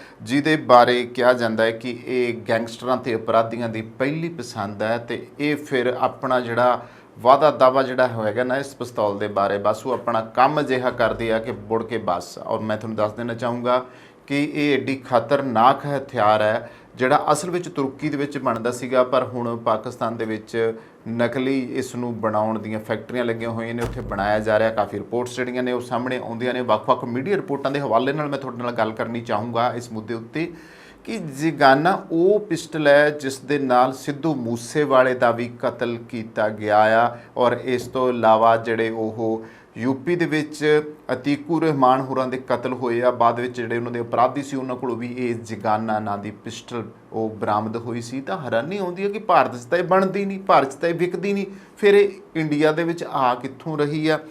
ਤਾਂ ਦਿੱਲੀ ਪੁਲਿਸ ਨੇ ਹੁਣੇ ਇੱਕ ਅਜਿਹੇ ਮਾਡਿਊਲ ਦਾ ਪਰਦਾਫਾਸ਼ ਕੀਤਾ ਹੈ ਜੋ ਪਾਕਿਸਤਾਨ ਤੋਂ ਨਕਲੀ ਜਗਾਨਾ ਪਿਸਤੌਲਾਂ ਲਿਆ ਕੇ ਵੱਡੇ ਅਪਰਾਧੀ ਗਰੋਹਾਂ ਨੂੰ ਕਿਸੇ ਵੱਡੇ ਅਪਰਾਧ ਨੂੰ ਅੰਜਾਮ ਦੇਣ ਲਈ ਮੁਹੱਈਆ ਕਰਵਾਉਂਦਾ ਆ। ਤਾਂ ਇਸ ਬਾਰੇ ਮੀਡੀਆ ਰਿਪੋਰਟ ਦੇ ਵਿੱਚ ਇਹ ਜਾਣਕਾਰੀ ਸਾਹਮਣੇ ਆਈ ਸੀ ਕਿ ਪਾਕਿਸਤਾਨ ਵਿੱਚ ਕਿਸ ਤਰ੍ਹਾਂ ਨਕਲੀ ਜਗਾਨਾ ਪਿਸਤੌਲ ਸਮੇਤ ਵੱਡੇ ਹਥਿਆਰ ਬਣ ਰਹੇ ਨੇ ਤੇ ਉਹਨਾਂ ਦੀ ਸਪਲਾਈ ਹਥਿਆਰ ਸਮਗਲਰਾਂ ਰਾਹੀਂ ਭਾਰਤ ਦੇਸ਼ ਸਮੇਤ ਕਈ ਦੇਸ਼ਾਂ ਦੇ ਅਪਰਾਧੀਆਂ ਨੂੰ ਕੀਤੀ ਜਾਂਦੀ ਹੈ। ਇਸ ਵਿੱਚ ਇਸਲਾਮਾਬਾਦ ਤੋਂ 200 ਕਿਲੋਮੀਟਰ ਦੂਰ ਪੂਰਬ ਉੱਤਰ ਵਿੱਚ ਸਥਿਤ ਕਸਬੇ ਦਾਰਾ ਅਦਮ ਖੇਲ ਬਾਰੇ ਦੱਸਿਆ ਗਿਆ ਸੀ, ਜਿਸ ਵਿੱਚ ਲਗਭਗ 25,000 ਲੋਕ ਨਾਜਾਇਜ਼ ਹਥਿਆਰ ਬਣਾਉਣ ਦੇ ਕੰਮ ਵਿੱਚ ਲੱਗੇ ਨੇ। ਇਹ ਦੁਨੀਆ ਦੇ ਖਤਰਨਾਕ ਹਥਿਆਰਾਂ ਦੀ ਨਕਲ ਸਿਰਫ ਕੁਝ ਘੰਟਿਆਂ ਵਿੱਚ ਤਿਆਰ ਕਰ ਦਿੰਦੇ ਨੇ। ਇੱਥੇ ਮੈਂ ਇੱਕ ਗੱਲ ਕਹਿਣੀ ਚਾਹੂੰਗਾ ਕਿ ਅਸੀਂ ਪਾਕਿਸਤਾਨ ਦੀ ਗੱਲ ਕਰ ਰਹੇ ਹਾਂ। ਯੂਪੀ ਅੰਗਰੇਜ਼ਾਂ ਦੇ ਜ਼ਮਾਨੇ ਤੋਂ ਹੀ ਇੱਕ ਵੱਡਾ ਉਹ ਸੂਬਾ ਰਿਹਾ ਆ ਦੇਸ਼ ਦਾ, ਜਿੱਥੇ ਸਾਡੇ ਇੱਥੇ ਇੰਡੀਆ ਦੇ ਜਿਹੜੇ ਦੇਸੀ ਹਥਿਆਰ ਉਸ ਸਮੇਂ ਜਿਹੜੇ ਕੱਟੇ ਪਿਸਤੌਲਾਂ ਜਾਂ ਉਹ ਬੰਦੂਕਾਂ ਹੁੰਦੀਆਂ ਸੀਗੀਆਂ ਦੁਨਾਲੀਆਂ, ਉਹ ਇੱਥੇ ਆਮ ਹੀ ਲੋਕ ਜਿਹੜੇ ਸੀ ਤਿਆਰ ਕਰ ਲੈਂਦੇ ਸੀ। ਔਰ ਖਤਰਨਾਕ ਹਥਿਆਰ ਯੂਪੀ ਦੇ ਵਿੱਚ ਪੁਰਾਣੇ ਵੇਲਿਆਂ ਤੋਂ ਹੀ ਬਣਾਏ ਜਾਂਦੇ ਸੀ। ਹਾਲਾਂਕਿ ਯੂਪੀ ਦੇ ਵਿੱਚ ਹੁਣ ਉਹ ਗੱਲਾਂ ਨਹੀਂ ਰਹੀਆਂ ਕਿ ਇੱਥੇ ਹਥਿਆਰ ਬਣਨ ਪਿੰਡਾਂ ਦੇ ਵਿੱਚ, ਕਿਉਂਕਿ ਅੰਗਰੇਜ਼ਾਂ ਦੇ ਜ਼ਮਾਨੇ ਦੇ ਵੇਲੇ ਇਤਿਹਾਸ ਦੇ ਵਿੱਚ ਅਸੀਂ ਪੜ੍ਹਦੇ ਹਾਂ ਕਿ ਯੂਪੀ ਦੇ ਵਿੱਚ ਕਈ ਫੈਕਟਰੀਆਂ ਜਿਹੜੀਆਂ ਸੀ ਅੰਗਰੇਜ਼ਾਂ ਨੇ ਤਬਾਹ ਕੀਤੀਆਂ ਸੀਗੀਆਂ, ਪਰ ਉਹ ਜਿਹੜੇ ਦੇਸ਼ ਭਗਤੀ ਦੇ ਵਿੱਚ ਕੁੱਦੇ ਲੋਕ ਸੀਗੇ ਉਹ ਫਟਾਫਟ ਕੀ ਕਰਦੇ ਸੀ, ਰਾਤੇ ਰਾਤ ਹੀ ਜਿਹੜੇ ਸੀ ਭੱਠੀਆਂ ਦੇ ਵਿੱਚ ਫਿਰ ਉਹ ਹਥਿਆਰ ਢਾਲ ਕੇ ਉਹਨਾਂ ਨੂੰ ਬਣਾ ਲੈਂਦੇ ਸੀ ਔਰ ਅੰਗਰੇਜ਼ ਹੈਰਾਨ ਰਹਿ ਜਾਂਦੇ ਸੀ ਕਿ ਇਹ ਹੋ ਕੀ ਰਿਹਾ। ਫਿਰ ਬਾਅਦ ਵਿੱਚ ਉਹਨਾਂ ਨੇ ਉੱਥੋਂ ਦੇ ਜਿਹੜੇ ਕਾਰੀਗਰ ਸੀ ਬਹੁਤੇ ਉਹ ਮਰਵਾ ਦਿੱਤੇ ਸੀ, ਉਹਨਾਂ ਦੇ ਹੱਥ ਵੜਵਾ ਦਿੱਤੇ ਸੀਗੇ। ਇਤਿਹਾਸ ਦੇ ਵਿੱਚ ਇਹਨਾਂ ਚੀਜ਼ਾਂ ਦਾ ਜ਼ਿਕਰ ਆਉਂਦਾ। ਪਰ ਦੂਸਰੇ ਪਾਸੇ ਪਾਕਿਸਤਾਨ ਦੇ ਵਿੱਚ ਆਮ ਦੇਖਦੇ ਹਾਂ, ਕਈ ਵਾਰੀ ਉਹਨਾਂ ਦੀਆਂ ਰਿਪੋਰਟਸ ਦੇ ਵਿੱਚ ਵੀ ਦੇਖੀਦਾ ਆ, ਜਾਂ ਫਿਰ ਅਸੀਂ ਕਈ ਜਿਹੜੇ ਉੱਥੇ ਘੁੰਮ ਕੇ ਆਏ ਯਾਤਰੀ ਆ, ਜਦੋਂ ਉਹ ਉੱਥੋਂ ਵੀਜ਼ੇ ਮਿਲਦੇ ਆ, ਚਾਹੇ ਸਾਡੇ ਪੰਜਾਬੀ ਆ, ਉਹ ਵਿਦੇਸ਼ਾਂ ਤੋਂ ਉੱਧਰ ਪਾਕਿਸਤਾਨ ਜਾਂਦੇ ਆ। ਸਾਡੇ ਤੇ ਤਾਂ ਚਲੋ ਧਾਰਮਿਕ ਤੌਰ 'ਤੇ ਜਿਹੜੇ ਜਥੇ ਜਾਂਦੇ ਆ ਉਹਨਾਂ ਨੂੰ ਉਹ ਚੀਜ਼ਾਂ ਸ਼ਾਇਦ ਦੇਖਣ ਨੂੰ ਨਾ ਮਿਲਦੀਆਂ। ਹੁਣ ਜਿਹੜੇ ਕਿ ਦੂਜੇ ਦੇਸ਼ਾਂ 'ਚੋਂ ਆ ਕੇ ਸਾਡੇ ਪੰਜਾਬੀ ਉੱਥੇ ਪਹੁੰਚਦੇ ਆ, ਚਾਹੇ ਅਮਰੀਕਾ ਤੋਂ ਚਾਹੇ ਕੈਨੇਡਾ ਤੋਂ ਸਿੱਧੇ ਪਾਕਿਸਤਾਨ ਪਹੁੰਚਦੇ ਆ, ਜਦੋਂ ਪੂਰਾ ਪਾਕਿਸਤਾਨ ਨੂੰ ਘੁੰਮਦੇ ਆ ਤੇ ਕਈ ਥਾਵਾਂ ਦੇ ਉੱਤੇ ਮੰਜਿਆਂ ਦੇ ਉੱਤੇ ਹਥਿਆਰ ਲਾਹੌਰ ਦੀਆਂ ਗਲੀਆਂ ਵਿੱਚ ਵੀ ਪਏ ਆ, ਜਿਹੜੇ ਕਿ ਉੱਥੇ ਸ਼ਰੇਆਮ ਵੇਚੇ ਜਾਂਦੇ ਆ। ਇਹ ਕਈਆਂ ਨੇ ਇਹਨਾਂ ਚੀਜ਼ਾਂ ਦੇ ਬਾਰੇ ਖੁਲਾਸੇ ਕੀਤੇ ਆ। ਤਾਂ ਦਿੱਲੀ ਪੁਲਿਸ ਮੁਤਾਬਕ ਹੁਣ ਉਹ ਜਿਹੜੀਆਂ ਨਕਲੀ ਪਿਸਤੌਲਾਂ ਆ, ਪਾਕਿਸਤਾਨ ਤੋਂ ਲਿਆਉਣ ਵਾਲੇ ਨੈੱਟਵਰਕ ਦੇ king pin Adnan Hussain Ansari ਅਤੇ ਮੁਹੰਮਦ ਅਵੈਸ਼ ਨੂੰ ਗ੍ਰਿਫਤਾਰ ਕੀਤਾ ਗਿਆ। ਅੰਸਾਰੀ ਦਿੱਲੀ ਦੇ ਹਜ਼ਰਤ ਨਿਜ਼ਾਮੂਦੀਨ ਵਿੱਚ ਇੱਕ ਰੈਸਟੋਰੈਂਟ ਚਲਾਉਂਦਾ ਹੈ, ਜਦੋਂ ਕਿ ਅਵੈਸ਼ ਬੁਲੰਦ ਸ਼ਹਿਰ ਦਾ ਰਹਿਣ ਵਾਲਾ ਅਤੇ ਪੇਸ਼ੇ ਤੋਂ ਇੱਕ ਡਰਾਈਵਰ ਹੈ। ਉਹ ਸੁਰੱਖਿਅਤ ਸਮਗਲਿੰਗ ਰੂਟ ਦਾ ਜਾਣਕਾਰ ਹੈ। ਇਹਨਾਂ ਦਾ ਤੀਸਰਾ ਸਾਥੀ ਅਫਰੋਜ਼ ਕੁਰੀਅਰ ਦਾ ਕੰਮ ਕਰਦਾ ਹੈ ਤੇ ਪੁਲਿਸ ਦਾ ਦਾਅਵਾ ਹੈ ਕਿ ਮੋਡਿਊਲ ਨੇ ਲਾਰੈਂਸ ਬਿਸ਼ਨੋਈ ਗੈਂਗ ਨੂੰ ਨਕਲੀ ਜਿਗਨਾ ਪਿਸਤੌਲ ਮੁਹੱਈਆ ਕਰਵਾਈ ਸੀਗੀ। ਪੁਲਿਸ ਦਾ ਕਹਿਣਾ ਹੈ ਕਿ ਪੰਜਾਬੀ ਗਾਇਕ ਸਿੱਧੂ ਮੂਸੇਵਾਲਾ ਦੀ ਹੱਤਿਆ ਵਿੱਚ ਇਸਤੇਮਾਲ ਪਿਸਤੌਲ ਵੀ ਲਾਰੈਂਸ ਗੈਂਗ ਨੂੰ ਇਸੇ ਮੋਡਿਊਲ ਤੋਂ ਮਿਲੀ ਸੀ। ਇਸ ਤੋਂ ਇਲਾਵਾ ਖਤਰਨਾਕ ਮਾਫੀਆ ਅਤੀਕ ਅਹਿਮਦ ਦੀ ਹੱਤਿਆ ਵਿੱਚ ਵੀ ਪਾਕਿਸਤਾਨ ਵਿੱਚ ਬਣੀ ਨਕਲੀ ਜਿਗਾਨਾ ਪਿਸਤੌਲ ਦੇ ਇਸਤੇਮਾਲ ਹੋਣ ਦੀ ਗੱਲ ਸਾਹਮਣੇ ਆਈ ਹੈ। ਅਤੀਕ ਦਾ ਕਾਲ ਵੀ ਬਣੀ ਸੀ ਨਕਲੀ ਜਿਗਾਨਾ। 15 ਅਪ੍ਰੈਲ ਦੀ ਰਾਤ ਪ੍ਰਯਾਗਰਾਜ ਦੇ ਕੈਲਵਿਨ ਹਸਪਤਾਲ ਦੇ ਮੁੱਖ ਗੇਟ ਨੇੜੇ ਪੁਲਿਸ ਕਸਟਡੀ ਵਿੱਚ ਅਤੀਕ ਅਹਿਮਦ ਤੇ ਉਸਦੇ ਭਰਾ ਅਸ਼ਰਫ ਦੀ ਹੱਤਿਆ ਕਰ ਦਿੱਤੀ ਗਈ ਸੀ। ਇਸ ਹੱਤਿਆ ਨੂੰ ਬੇਹੱਦ ਸਧਾਰਨ ਪਿਛੋਕੜ ਵਾਲੇ 3 ਗੁਰਗਿਆਂ ਲਵਲੇਸ਼ ਤਿਵਾੜੀ, ਅਰਨ ਮੌਰੀਆ ਅਤੇ ਸੰਨੀ ਸਿੰਘ ਨੇ ਅੰਜਾਮ ਦਿੱਤਾ ਸੀ। ਇਸ ਹੱਤਿਆ ਵਿੱਚ ਜਿਨ੍ਹਾਂ ਹਥਿਆਰਾਂ ਦੀ ਵਰਤੋਂ ਕੀਤੀ ਗਈ ਉਹਨਾਂ ਵਿੱਚ ਤੁਰਕੀ ਦੀ ਜਿਗਨਾ ਪਿਸਤੌਲ ਦੀ ਨਕਲ ਸੀ, ਜਿਸ ਦੇ ਪਾਕਿਸਤਾਨ ਤੋਂ ਆਉਣ ਦੀ ਸ਼ੰਕਾ ਪ੍ਰਗਟਾਈ ਗਈ ਸੀ। ਪਰ ਹੁਣ ਜਿਹੜੇ ਉਹ ਅਪਰਾਧੀ ਫੜੇ ਗਏ ਨੇ ਉਹਨਾਂ ਨੇ ਬਿਲਕੁਲ ਹੀ ਕਲੀਅਰ ਕਰ ਦਿੱਤਾ ਆ ਕਿ ਕਿਸ ਤਰੀਕੇ ਦੇ ਨਾਲ ਜਿਹੜੀ ਆ ਉਹ ਫੜੀ ਗਈ ਆ। ਔਰ ਦੋਸਤੋ, ਮੈਂ ਦੱਸ ਦੇਣਾ ਚਾਹੂੰਗਾ ਕਿ ਨੇਪਾਲ ਦੇ ਰਸਤੇ ਬੜੀ ਆਸਾਨੀ ਨਾਲ ਸਾਡੇ ਮੁਲਕ ਦੇ ਵਿੱਚ ਜਿਹੜੇ ਆ ਉਹ ਹਥਿਆਰ ਵਿਦੇਸ਼ਾਂ ਤੋਂ ਆ ਰਹੇ ਨੇ। ਔਰ ਗੈਂਗਸਟਰਾਂ ਦਾ ਜਿਹੜਾ ਪਹਿਲਾ ਪਿਆਰ ਵੀ ਜਿਹੜੀ ਇਹ ਜਿਗਾਨਾ ਪਿਸਟਲ ਹੈ ਉਹ ਆ, ਕਿਉਂਕਿ ਇਹਦੇ ਬਾਰੇ ਕਿਹਾ ਜਾਂਦਾ ਹੈ ਕਿ ਇਹਦੇ ਸੁਭਾਅ ਵਿੱਚ ਬੇਵਫਾਈ ਨਹੀਂ ਹੈ। ਮਤਲਬ ਇੰਨੀ ਪੱਕੀ ਹੈ ਇਹ ਪਿਸਤੌਲ ਕਿ ਇਹਦੇ ਨਾਲ ਫੁੰਡਿਆ ਬੰਦਾ ਜਿਹੜਾ ਆ ਉਹ ਫਿਰ ਕਹਿੰਦੇ ਪਾਣੀ ਵੀ ਨਹੀਂ ਮੰਗਦਾ ਹੈਗਾ। ਇਹ ਐਡੀ ਖਤਰਨਾਕ ਚੀਜ਼ ਹੈ। ਤਾਂ ਜਿਗਾਨਾ ਦੀ ਵਿਸ਼ੇਸ਼ਤਾ ਅਤੇ ਤਾਕਤ ਇਸ ਦੀ ਵਫਾਦਾਰੀ ਹੈ, ਜਿਸ ਕਾਰਨ ਗੈਂਗਸਟਰ ਇਸ ਨੂੰ ਬੇਹੱਦ ਪਿਆਰ ਕਰਨ ਵਿੱਚ ਲੱਗੇ ਨੇ। ਪਰ ਉਹ ਇਸ ਨੂੰ ਦਿਲ ਵਿੱਚ ਨਹੀਂ, ਸਗੋਂ ਕਮਰ ਦੇ ਕੋਲੇ ਖੋਸਦੇ ਨੇ। ਉਹ ਆਪਣੇ ਆਪ ਤੋਂ ਵੱਧ ਇਸ 'ਤੇ ਭਰੋਸਾ ਕਰਦੇ ਨੇ, ਪਰ ਇਸ ਦੀ ਵਰਤੋਂ ਦਹਿਸ਼ਤ ਲਈ ਕੀਤੀ ਜਾਂਦੀ ਹੈ। ਇਸ ਨੂੰ ਕਿਸੇ ਨੂੰ ਮਾਰਨ ਲਈ ਵਰਤਿਆ ਜਾਂਦਾ ਹੈ। ਉਹ ਗੈਂਗਸਟਰਾਂ ਦਾ ਪਹਿਲਾ ਪਿਆਰ ਬਣ ਚੁੱਕੀ ਹੈ। ਅਪਰਾਧੀ ਅਤੇ ਹਥਿਆਰ ਦੋਵੇਂ ਇੱਕ ਦੂਜੇ ਦੇ ਪੂਰਕ ਨੇ। ਦੇਸ਼ ਅਤੇ ਦੁਨੀਆ ਵਿੱਚ ਹਥਿਆਰਾਂ ਦੇ ਸ਼ੌਕੀਨ ਲੋਕ ਨੇ ਜਿਹੜੇ ਨਵੇਂ ਹਥਿਆਰ ਟਰਾਈ ਕਰਦੇ ਨੇ। ਬਠਿੰਡੇ ਵਾਲੇ ਰਫਲਾ ਰੱਖਣ ਦੇ ਸ਼ੌਂਕੀ ਆਮ ਤੌਰ 'ਤੇ ਸਾਡੇ ਵੀ ਗੀਤ ਚੱਲਦਾ ਸੀ ਤੇ ਇਸ ਤੋਂ ਬਾਅਦ ਸਾਡੇ ਬਹੁਤੇ ਗਾਇਕਾਂ ਨੇ ਵੀ ਹਥਿਆਰਾਂ ਦੇ ਗੀਤ ਗਾਏ ਆ। ਵੈਸੇ ਕਈ ਸ਼ੌਕੀਨ ਵੀ ਹੈਗੇ ਹਥਿਆਰਾਂ ਦੇ, ਜਿਹੜੇ ਲਾਇਸੈਂਸ ਲੈਣ ਵਾਲੇ ਨੇ ਉਹ ਸ਼ੌਕੀਨ ਨੇ। ਔਰ ਸ਼ੌਕੀਨਾਂ ਨੂੰ ਇਹ ਹੁੰਦਾ ਵੀ ਕਿਹੜੀ ਮਹਿੰਗੀ ਤੋਂ ਮਹਿੰਗੀ ਜਿਹੜੀ ਆ ਉਹ ਪਿਸਤੌਲ ਜਾਂ ਬੰਦੂਕ ਲਈ ਜਾਵੇ, ਔਰ ਜਿਹੜੀ ਮਹਿੰਗੀ ਤੋਂ ਮਹਿੰਗੀ ਆਉਂਦੀ ਹੈ ਹਰ ਕੋਈ ਖਰੀਦਣਾ ਚਾਹੁੰਦਾ। ਔਰ ਵੈਸੇ ਕਈਆਂ ਨੇ ਆਪਦੀ ਸੇਫਟੀ ਵਾਸਤੇ ਵੀ ਲਈ ਹੋਈ ਆ, ਕਈਆਂ ਨੂੰ ਸਰਕਾਰਾਂ ਦੁਆਰਾ ਲਾਇਸੈਂਸ ਦਿੱਤੇ ਜਾਂਦੇ। ਚਲੋ ਉਹ ਜਾਇਜ਼ ਹੈ। ਨਜਾਇਜ਼ ਜਿਹੜੀ ਚੀਜ਼ ਆ ਉਹ ਹਮੇਸ਼ਾ ਨਜਾਇਜ਼ ਰਹੂਗੀ। ਹਾਲਾਂਕਿ ਭਾਰਤ ਵਿੱਚ ਅਮਰੀਕਾ ਵਰਗਾ ਹਾਲ ਨਹੀਂ ਹੈ। ਇੱਥੇ ਰਿਵਾਲਵਰ ਪਿਸਤੌਲ ਦਾ ਲਾਇਸੈਂਸ ਲੈਣ ਵਿੱਚ ਬਹੁਤ ਮੁਸ਼ਕਿਲ ਪੇਸ਼ ਆਉਂਦੀ ਹੈ, ਇਸ ਲਈ ਇਹ ਆਸਾਨ ਨਹੀਂ ਹੈ। ਫਿਰ ਸਵਾਲ ਹੁੰਦਾ ਹੈ ਕਿ ਹਥਿਆਰ ਜਿਹੜੇ ਨੇ ਉਹ ਆਉਂਦੇ ਕਿੱਥੋਂ ਨੇ।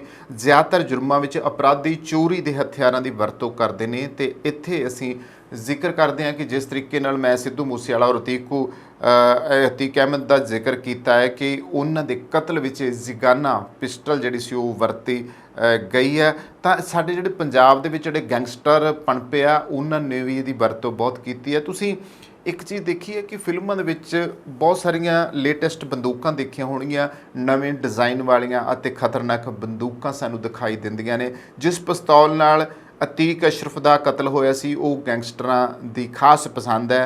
ਅਤੇ ਚਾਹੇ ਪੰਜਾਬ ਦੇ ਗੈਂਗਸਟਰ ਲਾਰੈਂਸ ਬਿਸ਼ਨੋਈ ਹੋਵੇ ਜਾਂ ਪੱਛਮੀ ਯੂਪੀ ਦੇ ਅਪਰਾਧੀ, ਦੋਵਾਂ ਵੱਲੋਂ ਕਤਲਾਂ ਨੂੰ ਅੰਜਾਮ ਦੇਣ ਦੇ ਲਈ ਜਿਗਾਨਾ ਪਿਸਤੌਲ ਦੀ ਵਰਤੋਂ ਕੀਤੀ ਗਈ ਹੈ।